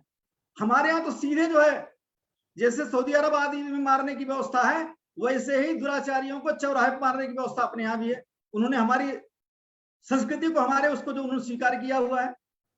तो इसलिए जो है दंड नीति हमारी अच्छी नहीं है, उससे मैं सहमत नहीं हूँ। तो वात्स्यायन ने अपने काम सूत्र में अर्थशास्त्र के अंतर्गत पशु, अनाज, पृथ्वी, स्वर्ण, चांदी, मित्र, शिक्षा आदि की उन्नति को भी सम्मिलित किया है अर्थ में कि ये भी हमारे लिए महत्वपूर्ण है, जो हमारे जीवन में उपयोगी होते हैं। इतना होने पर भी कहते भारतीय संस्कृति धन को वहीं तक महत्व प्रदान करती है जहां तक कि वह धर्म का साधन बने, धर्मानुकूल कार्य करके हम अर्थ कमाएं। ऐसा नहीं कि पिंड, ये आपका जो गाजियाबाद में जो सुरेंद्र कोहली और बहुत सारे जो है पिंडरवाला, ये सब सारे धूर्तों ने जो सारा वो गंदा कर रखा समाज को, ऐसे लोगों को जो है अभी तक पूर्ण रूप से सजा नहीं मिला। ऐसे दुष्टों को कब का फांसी चढ़ा देना चाहिए था। अर्थ मनुष्य की उन्नति के लिए है, उसमें भौतिक और आध्यात्मिक दोनों प्रकार की उन्नति करना मनुष्य का लक्ष्य होना चाहिए। यदि अर्थ के द्वारा मनुष्य का नैतिक पतन होता है, अर्थात यदि मनुष्य अर्थ का प्रयोग बुरे कामों में अगर करता है तो वो बिल्कुल ही बुरा और अनुपयुक्त माना जाएगा। तो धर्म मनुष्य को उन्नति के लिए है, उसके पतन के लिए नहीं है। और धन का जिन लोगों ने दुरुपयोग किया, उनका उदाहरण इतिहास में देखेंगे, वो लोग पतन को भी प्राप्त हुए। इसलिए धन को अन्य पुरुषार्थों के समान इसको भी एक साधन के रूप में माना जाना चाहिए। अर्थ हमारे लिए महत्वपूर्ण है। अब तीसरी बात जो है, हम कामना पर आते हैं कि जो काम है, काम से तात्पर्य यहाँ पर कामना है, हमारी जो इच्छाएं हैं उसके लिए है। पुरुषार्थों में धर्म के साथ साथ काम के महत्व को भी स्वीकार किया गया है। काम शब्द का अर्थ यहाँ शाब्दिक अर्थ है, हमारी जो कामनाएं हैं, हमारी जो इच्छाएं हैं, उसके लिए कहा गया है। तो यहाँ पर भी कहते हैं कि जो हमारी इच्छा है, वो इच्छा हमारी नियंत्रण में होनी चाहिए, मर्यादा में होनी चाहिए, धर्मोक्त होनी चाहिए। हमारी जो कामना इच्छा है, अगर वेद धर्मों के अनुसार अगर हमारी कामना इच्छा होगी, मर्यादित इच्छा होगी, तो वो कामना निश्चित रूप से मुक्ति को, मोक्ष की तरफ ले जाने वाली होगी। और यदि कामना अगर मर्यादित नहीं होगी तो फिर वो जो है हमें पतन की तरफ ले जाएगी। तो यहाँ पर भी कि यदि व्यक्ति को मोक्ष प्राप्त करना है तो कहते हैं जैसे नदी के दो किनारे होते हैं, एक धर्म जो है, एक किनारा धर्म है, दूसरा किनारा मोक्ष है। इसके बीच में यदि अगर हमारी अर्थ की और कामना की जो इच्छा अगर इस बीच में अगर तभी दोनों तटों के बीच चलती है तो निश्चित रूप से हम अपने जीवन को सफल कर पाएंगे। यदि इसमें अगर नहीं चलाएंगे तो हम निश्चित रूप से हम इस भवसागर में डूब जाएंगे। इच्छा को ही यहाँ पर सभी कार्यों की प्रेरक शक्ति माना गया है। इसलिए प्रत्येक कार्य के संपादन के लिए कामना का होना आवश्यक है। जब हम शुभ संकल्प करते हैं, यज्ञ करने की कामना करते हैं, परमात्मा या अपनी वैदिक संस्कृति को ऊपर उठाने की जब हम कामना करते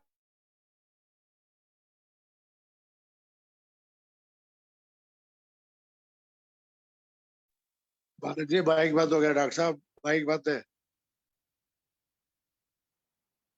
डॉक्टर भारत जी बाइक बंद है। हाँ ठीक है, हो गया।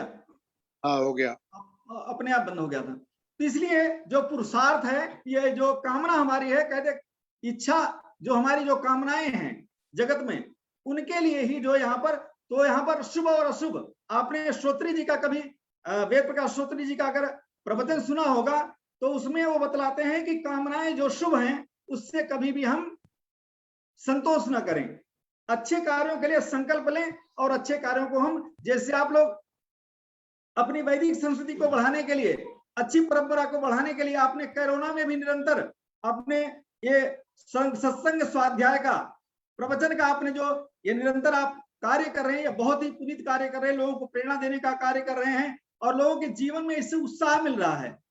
तो इसलिए जो कामना है, कहते हैं यदि आपके अंदर, मेरा कहना अगर श्री अनिल जी के अंदर यदि ऐसी कामना ना होती तो कैसे कार्य करते। तो जो शुभ कामना है, अच्छी कामना है, वो सब हम सबके अंदर होनी चाहिए। तो इसलिए कामना को भी हम हीन नहीं मानते हैं, अच्छा मानते हैं, लेकिन वो शुभ होना चाहिए, संवादन के लिए होना चाहिए, तो अच्छे कामों के लिए। तो यह काम भी 3 प्रकार का होता है, सात्विक, राजसिक और तामसिक। तो सात्विक काम को अर्थात धर्म से संबंध जो हमारे भी अंदर विचार उत्पन्न होते हैं वो सात्विक काम होते हैं, सात्विक कामनाएं। और इसी अर्थ में भगवान श्री कृष्ण ने अपने को धर्मा विरुद्ध काम कह करके पुकारते हैं। वो कहते हैं कि जो हम अच्छे काम करते हैं, धर्मोक्त कर्म करते हैं, कहते वो भी धर्म विरुद्धो भूतेषु कामो अस्मिन् भर्तर्षभा, अर्थात मैं सभी प्राणियों में धर्म के अनुकूल, शास्त्र के अनुकूल काम हूं। राजसिक काम वो होता है जो विषय वासना और इंद्रियों के संयोग से उत्पन्न होता है। ये कामना भोगते समय जो सुख देता है, किंतु इसका परिणाम इसका जो विषमय होता है, दुखद होता है। आपने भरतयंत्र के श्लोकों में सुना होगा, कठोपनिषद में भी, भोगा न भुक्ता वै में वो भुक्ता। तो हम जो है स्वयं ही जो है, तो इसके हम जो अति उससे दिल, अग्नि, मंत्र, ब्राह्मण और गौ, ये बार बार जब शुभ कर्मों में जब उपयोग में लाए जाते हैं, ये कभी अपवित्र नहीं, ये सदा पवित्र रहते हैं। ये बीच की आवाज बंद कर दें। ये कोई बीच बोल रहा है क्या? आचार्य जी बोलो, बंद कर दिए। हाँ, मेरा माइक बंद तो नहीं ना? अरे आप बोलिए। हाँ, तो इसमें सात्विक, राजस और तामस जो हमारी कामनाएं हैं उनके बारे में बताया कि जो राजसिक कामना है, कहते हैं वो परिणाम में विस्मय होती है, दुखदायक होती है। किसी का माइक जो है खुला हुआ, उसको बंद करवा दीजिए। तो तामसिक काम वो है कि जो निद्रा, आलस्य और प्रमाद से उत्पन्न होता है, ये काम ना तो भोगते समय ही सुख देता है और ना इसका परिणाम ही सुखकर होता है। इसलिए इन तीनों कामों में सात्विक काम सबसे उत्तम है, क्योंकि यह भोगते समय तो साधारण लगता है, किंतु परिणाम में सुखकर होता है।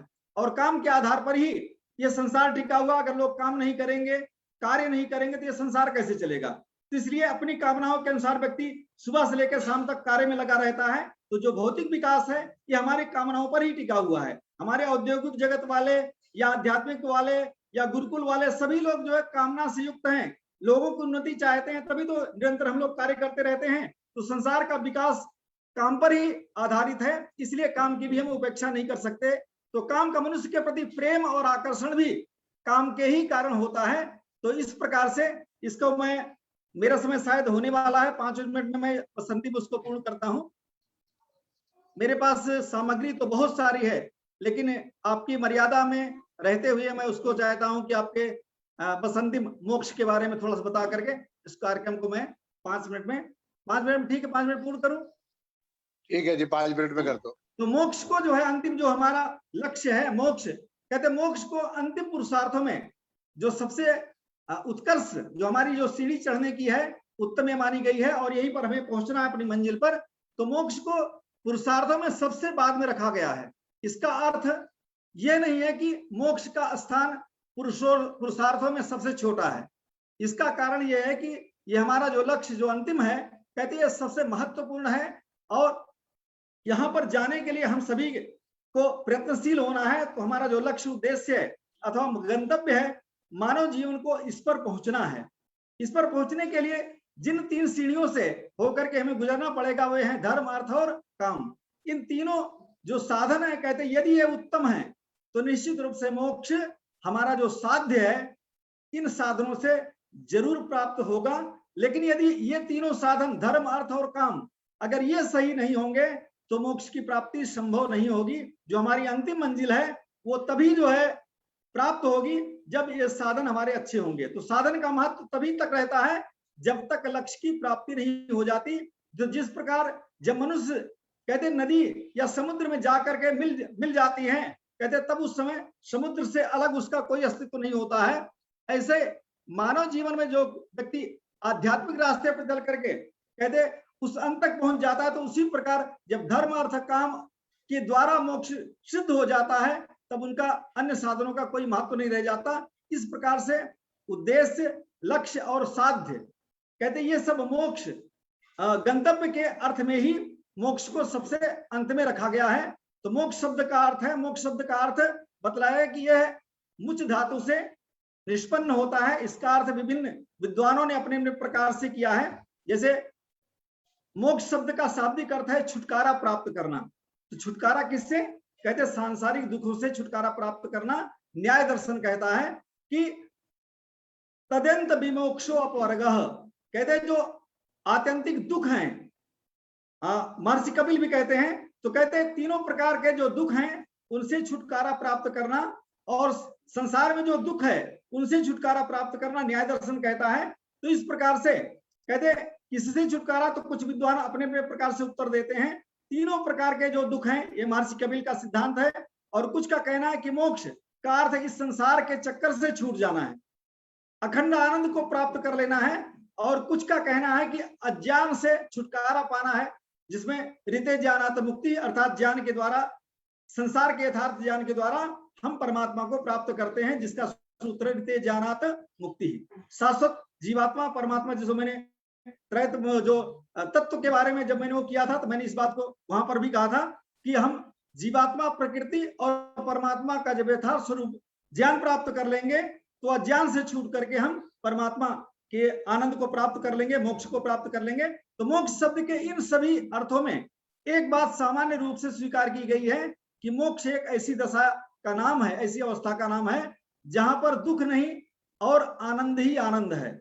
इसलिए छांदोग्य उपनिषद और हमारे बहुत सारे शास्त्र, वेदांत सारे इस बात को कहते हैं कि क्योंकि हमारा जो परमात्मा है, कहते कि प्रकृति केवल सत है, जीवात्मा सच्चित है और परमपिता परमात्मा सच्चिदानंद है, सच्चित आनंद स्वरूप है। तो परमपिता परमात्मा से हम जुड़ने के लिए मोक्ष की तरफ आगे बढ़ते हैं। तो धर्म, अर्थ और काम, इनका इसको लक्ष्य में रख करके जब आगे बढ़ेंगे तो निश्चित रूप से हमारे जीवन का जो उद्देश्य है वो प्राप्त होगा। तो मोक्ष के बारे में श्रुति का भी कहना है कि सब प्रकार की इच्छाओं से छुटकारा प्राप्त कर लेना, अर्थात जब तक संसार में इच्छाएं बनी रहेंगी तब तक जो है जीवात्मा का मुक्ति नहीं हो सकता। और इसी प्रकार का बौद्ध मत भी कहता है कि जब तक इच्छाओं का निर्माण का अर्थ ही है, अर्थात इच्छाओं का पूर्ण हो जाना, जब तक हमारी सांसारिक भौतिक ऐश्वर्यों के प्रति इच्छा बनी रहेगी, कामना बनी रहेगी, तब तक ये जन्म मरण का चक्र पूर्ण नहीं होने वाला।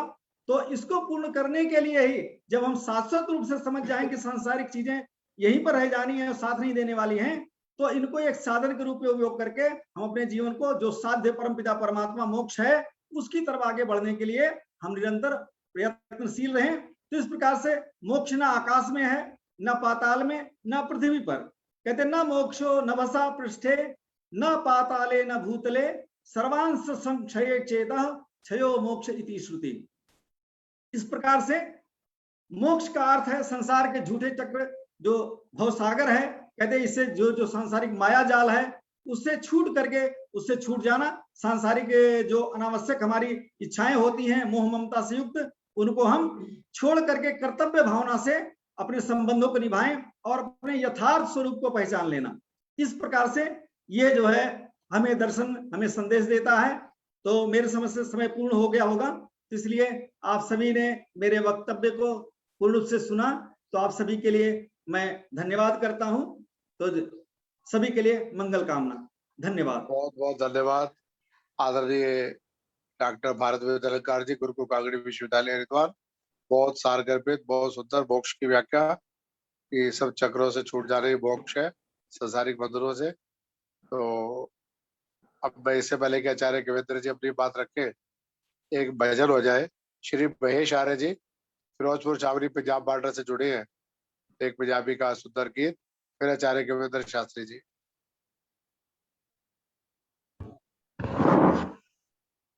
आदरणीय सभी आर्यजनों को मेरा सादर प्रणाम। स्वागत है जी। इस धरती पर जुल्मों की जब जब सीमा बढ़ जाती है, तो ऐसे में धर्म की रक्षा को कोई महान आत्मा आती है, आती है,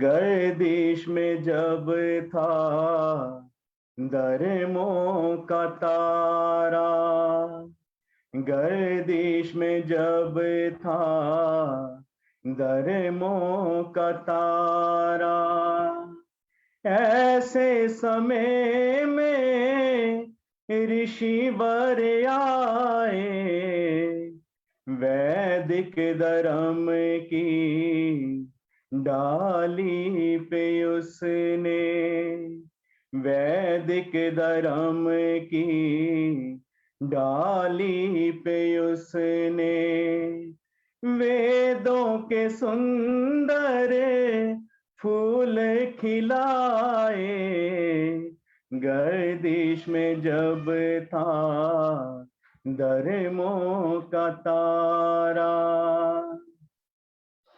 वैरियों ने ऋषि जी पे कई जुल्म ढाए, वैरियों ने ऋषि जी पे कई जुल्म ढाए, कई बार धोखे से विष भी पिलाए, कई बार धोखे से विष भी पिलाए, योगी ने ऐसे योग दिखाए हो,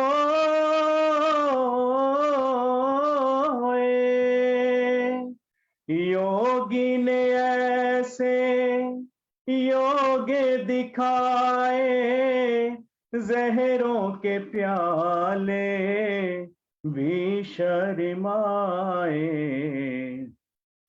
देख के इस ब्रह्मचारी के जलवे, देख के इस ब्रह्मचारी के जलवे, ठंडे पसीने सबके माथे पे आए, गर्दिश में जब था धर्मों का तारा, वैरियों ने सोचा जिस दिन ऋषि ना रहेगा, वैरियों ने सोचा जिस दिन ऋषि ना रहेगा, वैदिक धर्म का दीपक उसी दिन बुझेगा, वैदिक धर्म का दीपक उसी दिन बुझेगा, पर क्या पता था ये उन वैरियों को हो,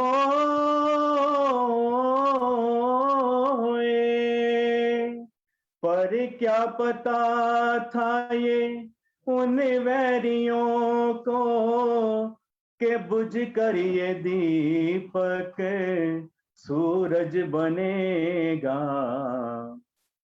अब तो ये सूरज बुझ ना सकेगा, अब तो ये सूरज बुझ ना सकेगा, लाखों विजय कोई तू तूफान चलाए, गर्दिश में जब था गर्मों का तारा, ऐसे समय में ऋषिवर आए जी, दयानंद आए, गुरुवर आए, दयानंद आए, वैदिक धर्म की डाली पे उसने, वैदिक धर्म की डाली पे उसने, वेदों के सुंदर फूल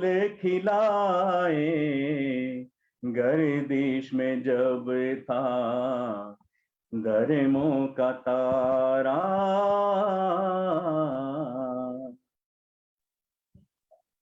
बहुत सुंदर भेष आर्य जी, बहुत बहुत धन्यवाद। स्वागत है अभिनंदन आपका। परसों फिर जुड़ेंगे 5 बजे। अब मैं आर्य समाज के युवा विद्वान आचार्य गोविंद शास्त्री से प्रार्थना करूंगा 10 मिनट के लिए अपना आशीर्वाद मार्गदर्शक। ठीक है आचार्य गोविंद जी। ओम, आवाज आ रही है? आवाज भी है, फोटो भी है, दोनों रही है, बोलिए। ओम स्वस्ति पंथा मनुचरेम सूर्या चंद्रमसा विव, कोनदर्ताग्नता जानता संगमे मही, तेरे सप्ताह के बिना हे प्रभु मंगल मोह, पत्ता तक हिलता नहीं, खिले न कोई फूल, सदा सदा के साथी मेरे तेरी जय जयकार करूं, हर पल सिमरूं गुण गान करूं, तप संयम का जीवन राखूं, क्षमा का श्रृंगार करूं, तेरी जय जयकार करूं, भवसागर से पार तरूं, तेरी जय जयकार करूं, भवसागर से पार तरूं। ओम शांति शांति शांति। आज के कार्यक्रम की अध्यक्षता आर्य जगत की महामनीषी, जिनका जीवन धार्मिक हो सामाजिक हो, श्रीमती जनक अरुणा जी, और इस मिशन आर्य समाज के सम्माननीय आर्य नेता, जो कार्यक्रम का कुशल संचालन करने वाले लारी जी, जिन्होंने आज की इस वातावरण में, जिन्होंने आज निराश उदास जीवन में और जिन्होंने विपरीत परिस्थितियों में हम सबको हर एक दिन छोड़ने के बाद दूसरे दिन लोग प्रतीक्षा करते हैं कि अनिल जी 5 कब बजें और कब हम लोग जुड़ें। आज पूरे भारत देश के अंदर जिस तरह जीवन में निराशा उदासी थी और उसको आपने एक आशा की किरण दी है, एक मार्ग दिया है।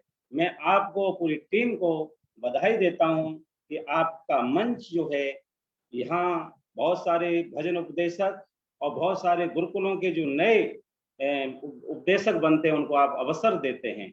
धार्मिक व्यक्ति हो, सामाजिक व्यक्ति हो, राजनीतिक व्यक्ति हो, आप सबको जोड़ने का काम करते हैं और जो जोड़ने का कार्य करता है वही सच्चे अर्थों में आर्य होता है। हर जगह पर आपका जो कार्यक्रम होते हैं सफल कार्यक्रम होते हैं और लोगों को प्रेरणा मिलती है कि हम कब कार्यक्रम में उपस्थित हों।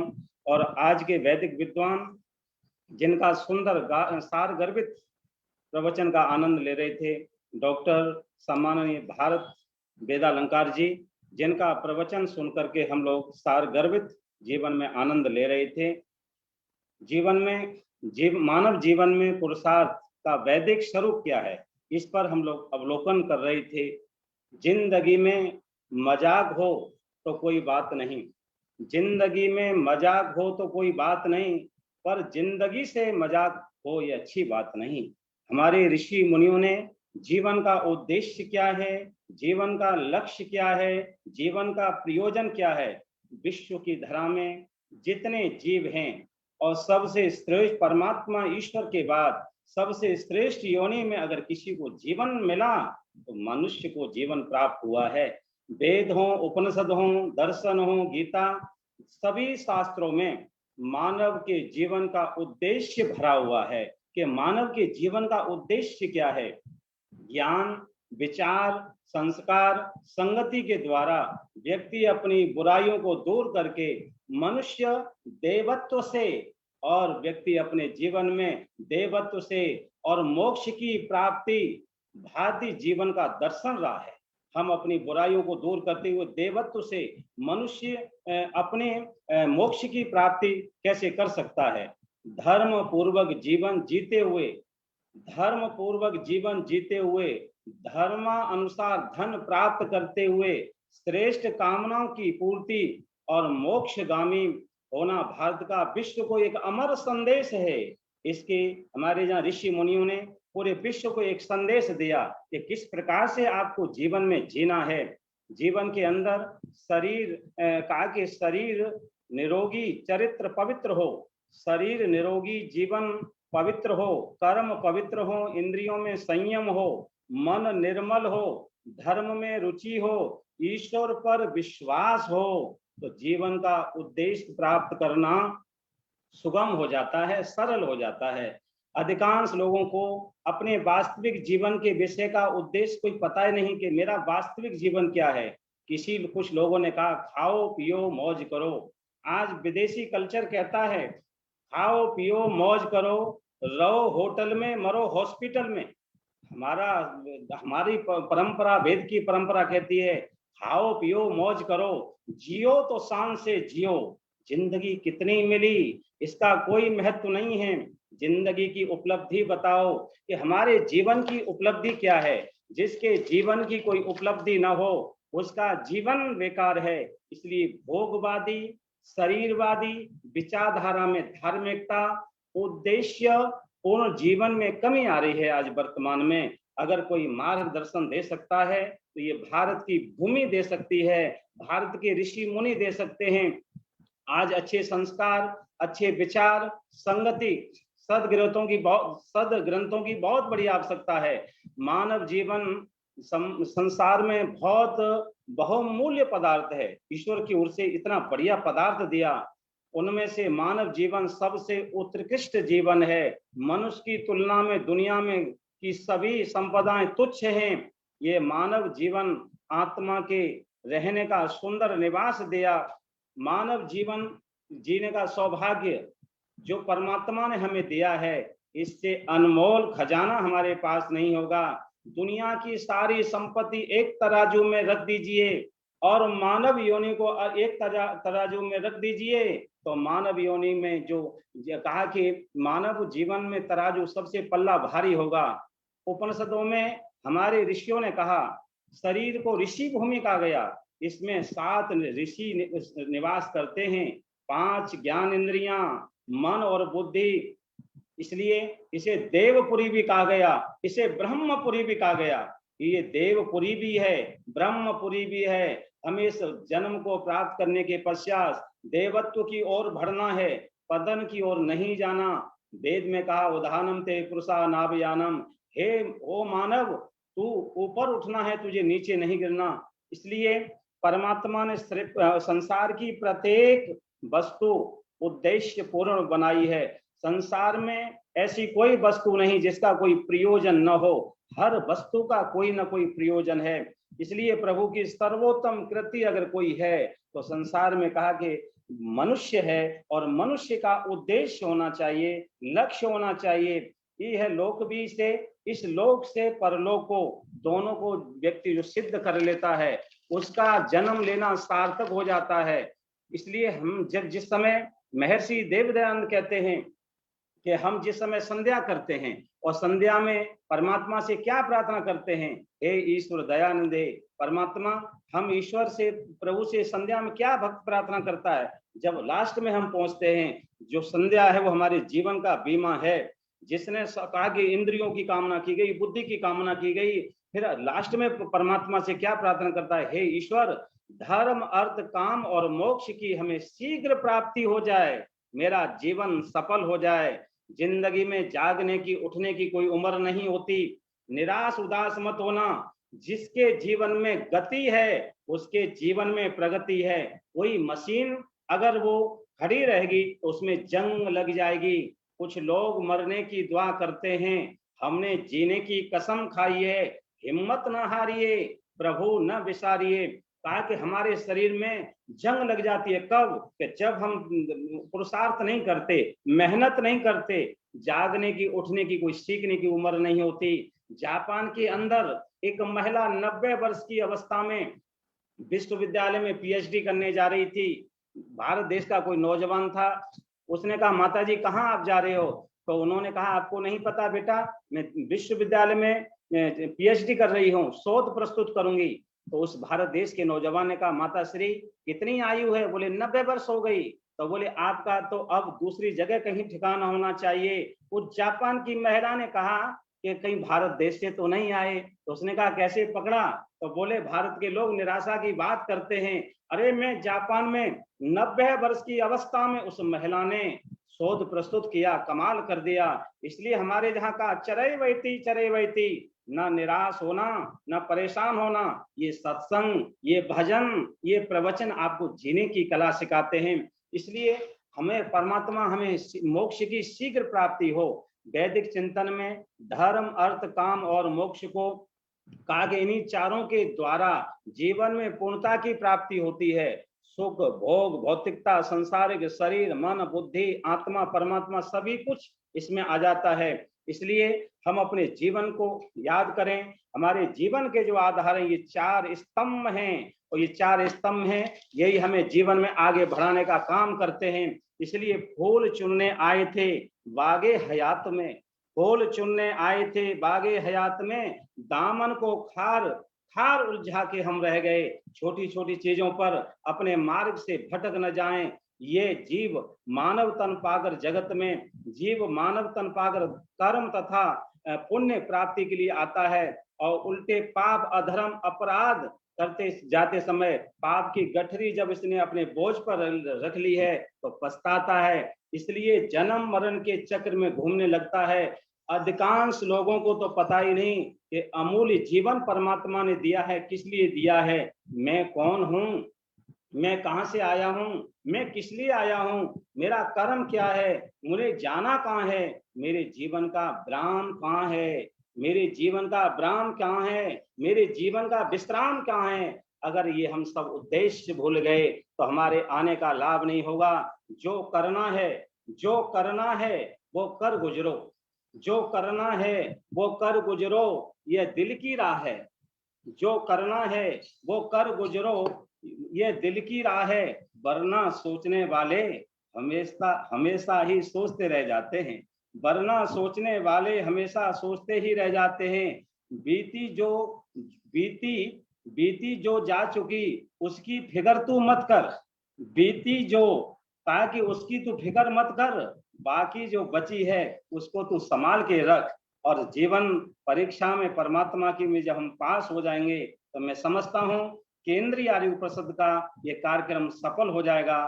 धर्म अर्थ काम और मोक्ष, दुनिया में ये 4 जो स्टेप हैं, ये 4 जो पिलर हैं, और कहा कि जब पहला ही अगर टूट गया बिखर गया तो दूसरा बिगड़ेगा, तीसरा बिगड़ेगा। तो हम सब लोग स्वामी दयानंद से कहा अरे आप तो दुनिया में मोक्ष को प्राप्त कर सकते हो, लेकिन आप किसके मोक्ष में पड़े हो। लोगों को कहा कि आप मोक्ष क्यों प्राप्त नहीं कर लेते। तो मेरा गुरुदेव कहते हैं मैं दुनिया को मोक्ष कराने आया हूँ। माना अगर मोक्ष न हो तो दुखी मत होना, अगर मानव तन मिल जाए और ऐसे आर्य समाज का सत्संग मिल जाए, यज्ञ करने का सौभाग्य मिल जाए और ऐसा सब लोगों का संग मिल जाए तो हम सबका जीवन सार्थक हो जाएगा। पशु खाने के बाद जुगाली करता है, तो भजन कितने बढ़िया बढ़िया भजन हो रहे थे और प्रवचन तो हमने सुन लिया है। जीवन में बहुत जुगाली भी करना चाहिए। अगर पशु खाने के बाद जुगाली नहीं करेगा तो पचा नहीं पाएगा। हम भी उन पर विचार किया करें। तो हमारी केंद्रीय आरोग्य परिषद का ये कार्यक्रम सत्संग करना सार्थक होगा। मैं समझता हूँ हमारे सम्मानीय अनिल आर्य जी जो हमारे बड़े गौरव हैं, कहाँ से फूल चुन करके लाते हैं, कितने बढ़िया बढ़िया भजन कराते हैं और कितने अच्छे प्रवचन कराते हैं। तो परमात्मा की कृपा बनी रहे। रात हुई है, सवेरा जरूर होगा, बादल छाए हैं तो एकदम जरूर छटेंगे। हम सब लोग मिलकर के ऐतिहासिक कार्य करेंगे। समय की मर्यादा के साथ आप सबका धन्यवाद। इति ओम शम। बहुत बहुत धन्यवाद आचार्य कवित्र शास्त्री जी, परिषद के राष्ट्रीय बोधाध्यक्ष, आर्य समाज रजत नगर के धर्माचार्य। बहुत सुंदर सारगर्भित उपदेश और संदेश। इससे पहले कि जनक रुणा माता जी अपनी बात रखें, आज के अध्यक्ष, मैं चाहूंगा कि रमा रानी नागपाल जी रोहतक से आएगी, एक भजन सुना देगी। मैं जनक रुणा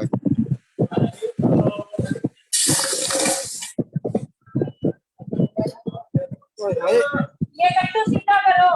रोहतक से आ रहे हैं जी। नमस्ते जी। नमस्ते माता जी, आइए।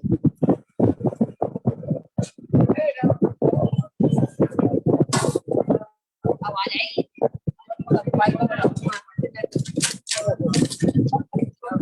सुख शांति चाहने वालों को भगवान बुलाना ठीक नहीं, भगवान बुलाना ठीक नहीं।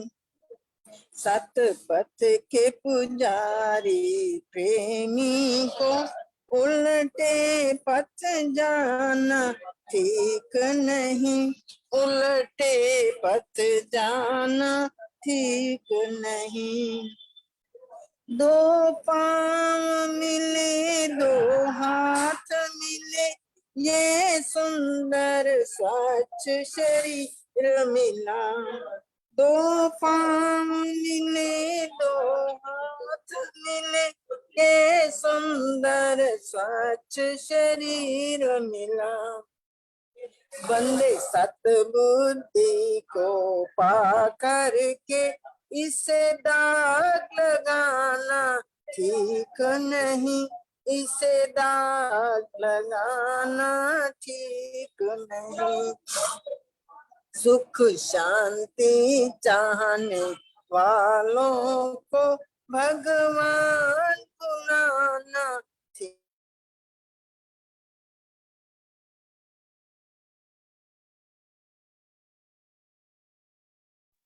आवाज बंद हो गई माता।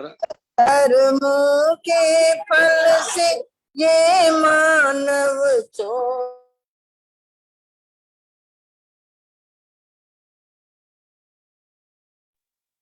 कुछ नेटवर्क की दिक्कत है। नंबर आ रही जी, आपकी आवाज नहीं आ रही, नेटवर्क प्रॉब्लम है। हाँ जी, आवाज नहीं, नेटवर्क की दिक्कत है कुछ। नहीं आवाज तो आवाज नहीं आ रही क्या? कट कट के आ रही है। कट कट के आ रही है।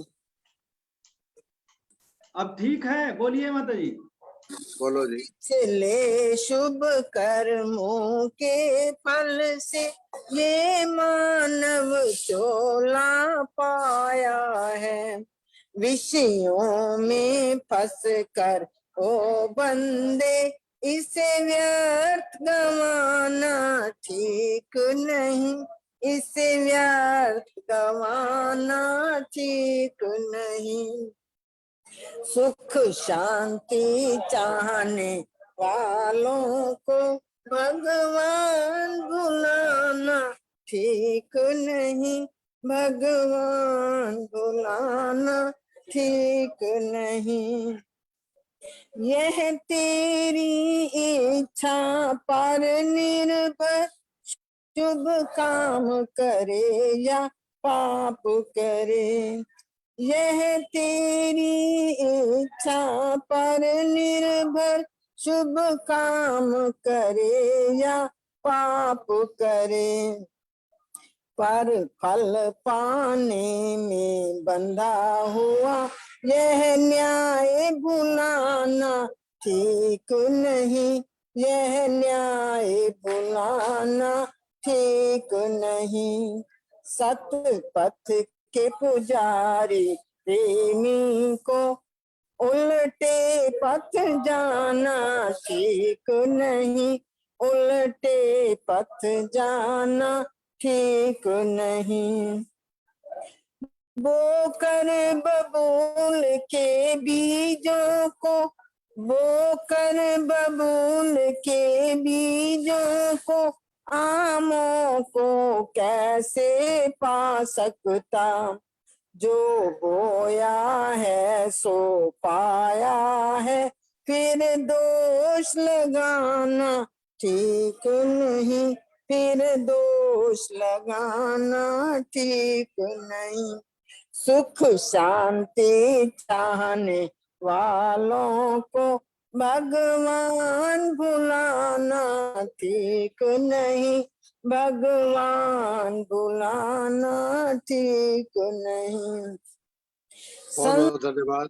में रहने वालों को यदि हंसना नहीं सिखा सकते, संसार में रहने वालों को यदि हंसना नहीं सिखा सकते, हंस कर जीने वालों को दुख दे के रुलाना ठीक नहीं, दुख दे के रुलाना ठीक नहीं।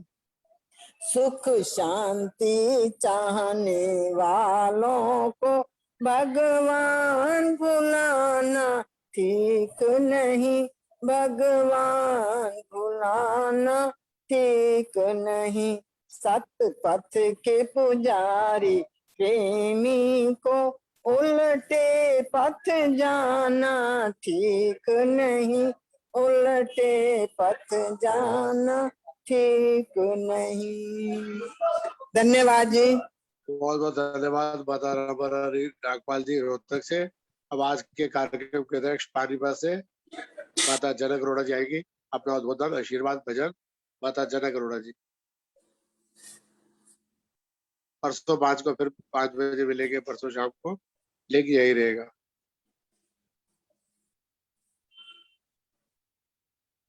माता जनक अरोड़ा जी आइए।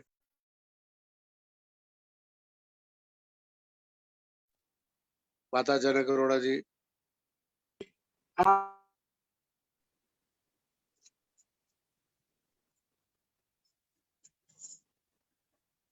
सम्मान के योग्य अनिल आर्य जी, मुख्य वक्ता डॉक्टर भारत वेदालंकार जी, मुख्य अतिथि आचार्य गोविंद शास्त्री जी, सबको मेरा वंदन। सब मेरे भाई बहनों को जो हमेशा जुड़े रहते हैं और आज भी जुड़े हुए हैं, उनको मेरा नमस्कार। मैं अनिल जी की बहुत आभारी हूँ जिन्होंने मुझे अध्यक्ष पद के योग्य समझा। इस प्रोग्राम में लाने का श्रेय मैं अपनी बेटी प्रतिभा कटारिया को दूंगी, जो कि C3 जनकपुरी में की समाज में वीर दल की अध्यापिका है। उसको लाने का श्रेय दूंगी वो ही, क्योंकि हम तो अनिल जी को जानते नहीं। मेरे माता पिता ने हमें आर्य विचारों में ढाला। मेरी माता जी बहुत अच्छा गाती थी, गायिका थी। तो ये जो भजन बोलना है या गाना है वो मुझे धरोहर में मिला है। मेरे माता जी एक वीरांगना थी। उन्होंने 10 वर्ष की आयु में कांग्रेस को ज्वाइन किया था और 5 वर्ष तक कांग्रेस का काम किया। उसके बाद उनकी 16 वर्ष में शादी होगी तो वो रुक गया। तो ये प्रतिभा ने अपनी नानी पर एक किताब लिखी है, सत्य रतन प्रकाश। रतन का मतलब मेरे पिताजी का नाम था रतन चंद ग्रोवर और प्रकाशवती ग्रोवर। एक किताब लिखी है और नानी की भावनाओं को पूरा किया है। जो नानी हर वक्त कहती थी कि मेरी किताब लिख, मेरा किताब लिख। तो वो हम प्रतिभा अपनी बेटी के बहुत धन्यवादी हैं जो उन्होंने अपनी नानी को आगे बढ़ाया। अब आज का हमारा विषय था मानव जीवन में पुरुषार्थ का वैदिक स्वरूप। अब डॉक्टर भारत वेदालंकार तो वेदों के ज्ञाता हैं, और शास्त्री जी भी, आचार्य गोविंद शास्त्री जी भी हमेशा से बोलने वाले हैं। तो मैं तो एक मामूली सी हिंदी टीचर हूँ, तो मैं जो मुझे समझ आई वो मैंने लिखा, तो आपके सम्मुख रखने लगे। सर्वदा आलस्य छोड़कर उत्तम व्यवहारों की सिद्धि के लिए मन, शरीर, वाणी और धन से जो अत्यंत उद्योग करता है उसे पुरुषार्थ कहते हैं। हमारे वेद शास्त्रों में पुरुषार्थ की बहुत महिमा गाई है। सदैव पुरुषार्थ करने का आदेश है। जितने प्राणी भी जो सांस लेते हैं उन सब का लक्ष्य ऊपर उठना है। ईश्वर की सृष्टि रचना देख लो, इसमें बढ़ने का भाव है, अर्थात प्रकृति के सब पदार्थ जो हैं वो उनका भी ऊपर जाने का पुरुषार्थ है। मानव तू पुरुष है, अतः पुरुषार्थ कर, पुरुषार्थ सबसे महान है। किसी ने कहा है, उद्मेन ही सिद्ध्यंती कार्याणि न मनोरथई, न ही सुख तस्य सिंहस्य प्रविशन्ति मुखे मृगा। अर्थात जगत के सारे कार्य पुरुषार्थ से सिद्ध होते हैं, केवल मनोरथ से सिद्ध नहीं होते। क्योंकि सोए हुए शेर के मुंह में मृग स्वयं प्रवेश नहीं कर पाता। अतः प्रत्येक मनुष्य को पुरुषार्थ करना चाहिए। अतः मृग स्वयं प्रवेश नहीं करता, शेर को पुरुषार्थ करना पड़ता है, तब कहीं भूख की निवृत्ति कर पाता है। अतः प्रत्येक मनुष्य को पुरुषार्थ करना चाहिए। पुरुषार्थी को बिल्ली की तरह नित्य फल मिलता है। जैसे बिल्ली आजन्म गाय नहीं रखती किंतु दूध प्रतिदिन पीती है, जैसे अतः भाग्य भ्रम छोड़कर अपनी पूरी शक्ति से पुरुषार्थ करना चाहिए। बिल्ली गाय नहीं रखती लेकिन दूध जरूर पीती है, कहीं ना कहीं से पुरुषार्थ करवे के वो दूध जरूर पीती है। अगर पुरुषार्थ करने में कोई कमी रह गई हो या सफलता ना मिले तो देखो कि कहीं कहाँ कमी रह गई है। अतः शरीर, मन, वाणी तीनों से अत्यंत पुरुषार्थ करना चाहिए तथा शरीर से कमाए हुए धन से भी पुरुषार्थ करना चाहिए। एक छोटी सी कविता पुरुषार्थ अर्थात कोशिश पर। कोशिश करने वालों की हार नहीं होती, कोशिश करने वालों की हार नहीं होती, लहरों से डरकर नौका पार नहीं होती। कोशिश करने वालों की हार नहीं होती, लहरों से उठकर डरकर नौका पार नहीं होती। नन्ही चींटी जब दाना लेकर चलती है, नन्ही चींटी जब दाना लेकर चलती है, चढ़ती दीवारों पर 100 बार फिसलती है। मन का विश्वास रंगों में साहस भरता है, मन का विश्वास रंगों में साहस भरता है। चढ़कर गिरना, गिर कर चढ़ना ना अखरता है। आखिर उसकी मेहनत बेकार नहीं होती। कोशिश करने वालों की कभी हार नहीं होती। डुबकियां सिंधु में गोताखोर लगाता है, डुबकियां सिंधु में गोताखोर लगाता है, जाकर खाली हाथ लौट आता है। मिलते ना सहज ही मोती गहरे पानी में, मिलते ना सहज ही मोती गहरे पानी में, बढ़ता दूना उत्साह इसी हैरानी में। मुट्ठी उसकी खाली हर बार नहीं होती, कोशिश करने वालों की हार नहीं होती। असफलता एक चुनौती है, इसे स्वीकार करो। असफलता एक चुनौती है, इसे स्वीकार करो। क्या कमी रह गई है देखो और सुधार करो। संघर्ष का जब तक न सफल हो नींद चैन को त्यागो तुम, जब तक न सफल हो नींद चैन को त्यागो तुम। संघर्ष का मैदान छोड़कर न भागो तुम। कुछ किए बिना ही जय जयकार नहीं होती, कोशिश करने वालों की हार नहीं होती। लहरों से डरकर नौका पार नहीं होती। अपने सामर्थ्य के अनुसार मैंने जो लिखा वो आपको बताया। तो अब सबसे पहले मैं अनिल आर्य जी के विषय में कहूंगी। मैं एक दिन छोड़कर अगले दिन हमारे लिए एक नया विषय, एक नया वक्ता के साथ पदार्पण करते हैं। अब हम सब का मार्गदर्शन करते हैं, क्योंकि जो काम वो जिम्मेवारी लेते हैं वो प्रसन्नता पूर्वक कार्य करते हैं। मार्गदर्शन के लिए अनिल जी का बहुत बहुत धन्यवाद। आज के अध्यक्ष माता जनक अरोड़ा जी का बहुत बहुत धन्यवाद। पुरुषार्थ ही इस जीवन में सब कामना पूरी करता है, पर चाह फल उसने पाया जो आलसी बन के पड़ा ना। 7 बजे जा रहे हैं, एक लास्ट मेजर करा लेते हैं, चाहे कुसुम जी आ जाए चाहे बिल्कुल अग्रवाल जी आ जाए। थोड़ा सा मैंने और बोलना था। थोड़ा जी सा रह गया मेरा। अब बोलो जी, बोलो। जो हमारे मैं आज को सिर्फ नहीं लूंगी, सब जो हम भजन पहले हमारा समूह बोलता है उसके लिए बहुत सुंदर भजनों का कार्यक्रम चलता है। दीप्ति सपड़ा बहुत मधुर आवाज लिए है और सबसे छोटी है संगीता आर्या। अगर गिटार को पीछे लटकाने के बजाय गोदी में रखे तो मैं उसे मीरा से कम नहीं कहूंगी। प्रतिभा कटारिया की कविताएं आपने सुनी है, बहुत सुंदर कविता पाठ करती है जिसको सुनकर सब भाव विभोर हो जाते हैं।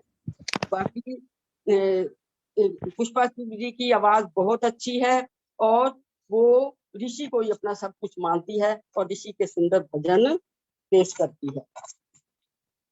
मैं पुनः अनिल जी का आभार प्रकट करती हूँ और धन्यवाद देती हूँ जिन्होंने मुझे इतना सम्मान दिया। धन्यवाद।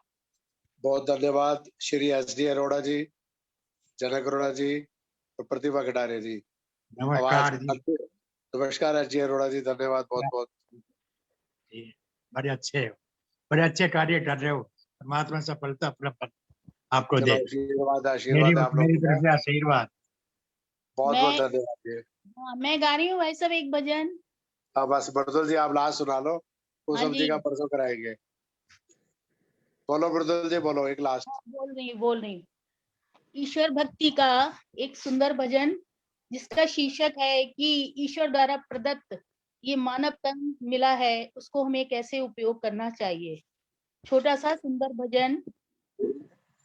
सुंदर सा ये तन तूने पाया, फिर भी ना सुंदर कर्म किया। जीवन ये सारा बीत गया, लेकिन नहीं जग में धर्म किया। सुंदर सा ये तन तूने पाया, धन माल बटोरे है केवल, उसमें फंस कर यूं खोया है। दिया छोड़ सभी शुभ कर्मों को, फिर अंत समय में रोया है।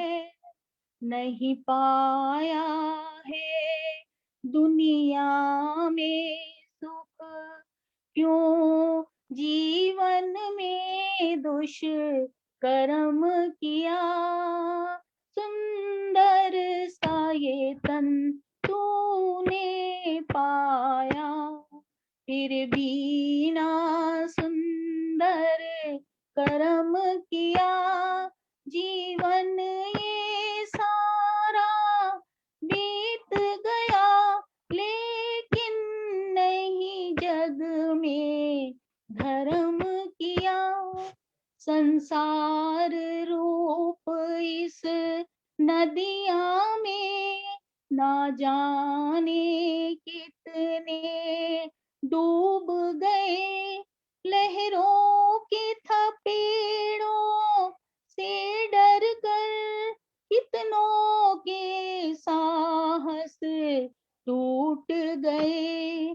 पर पार वीर वही है इस जग में, जिसने है इसको पार किया।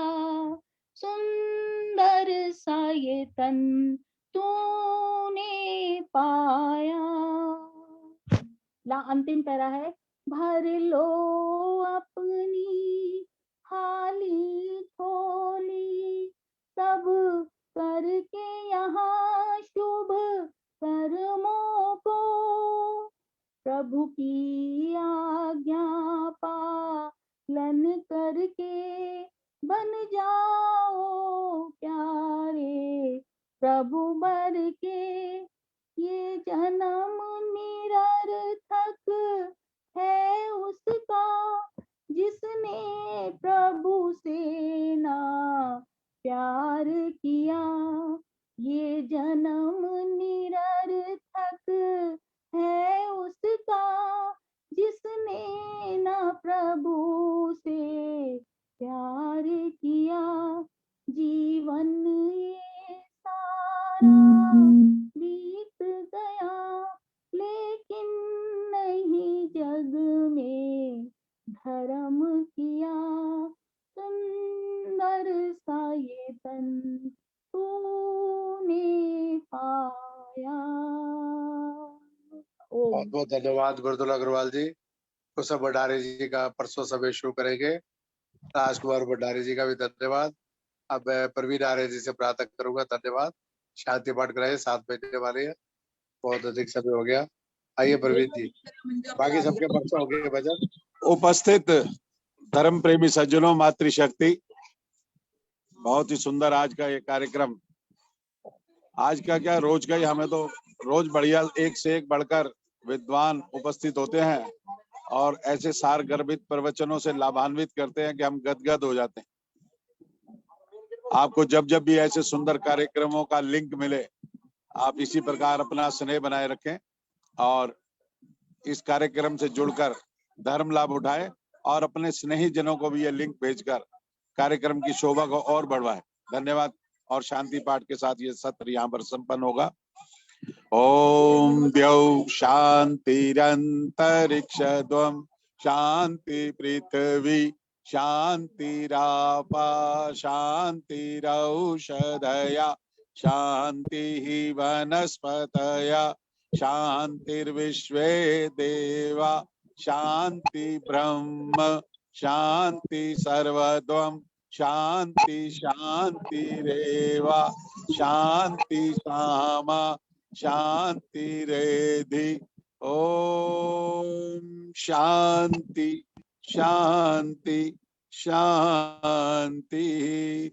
जो बोले सो अब है। सत्य सनातन वैदिक धर्म की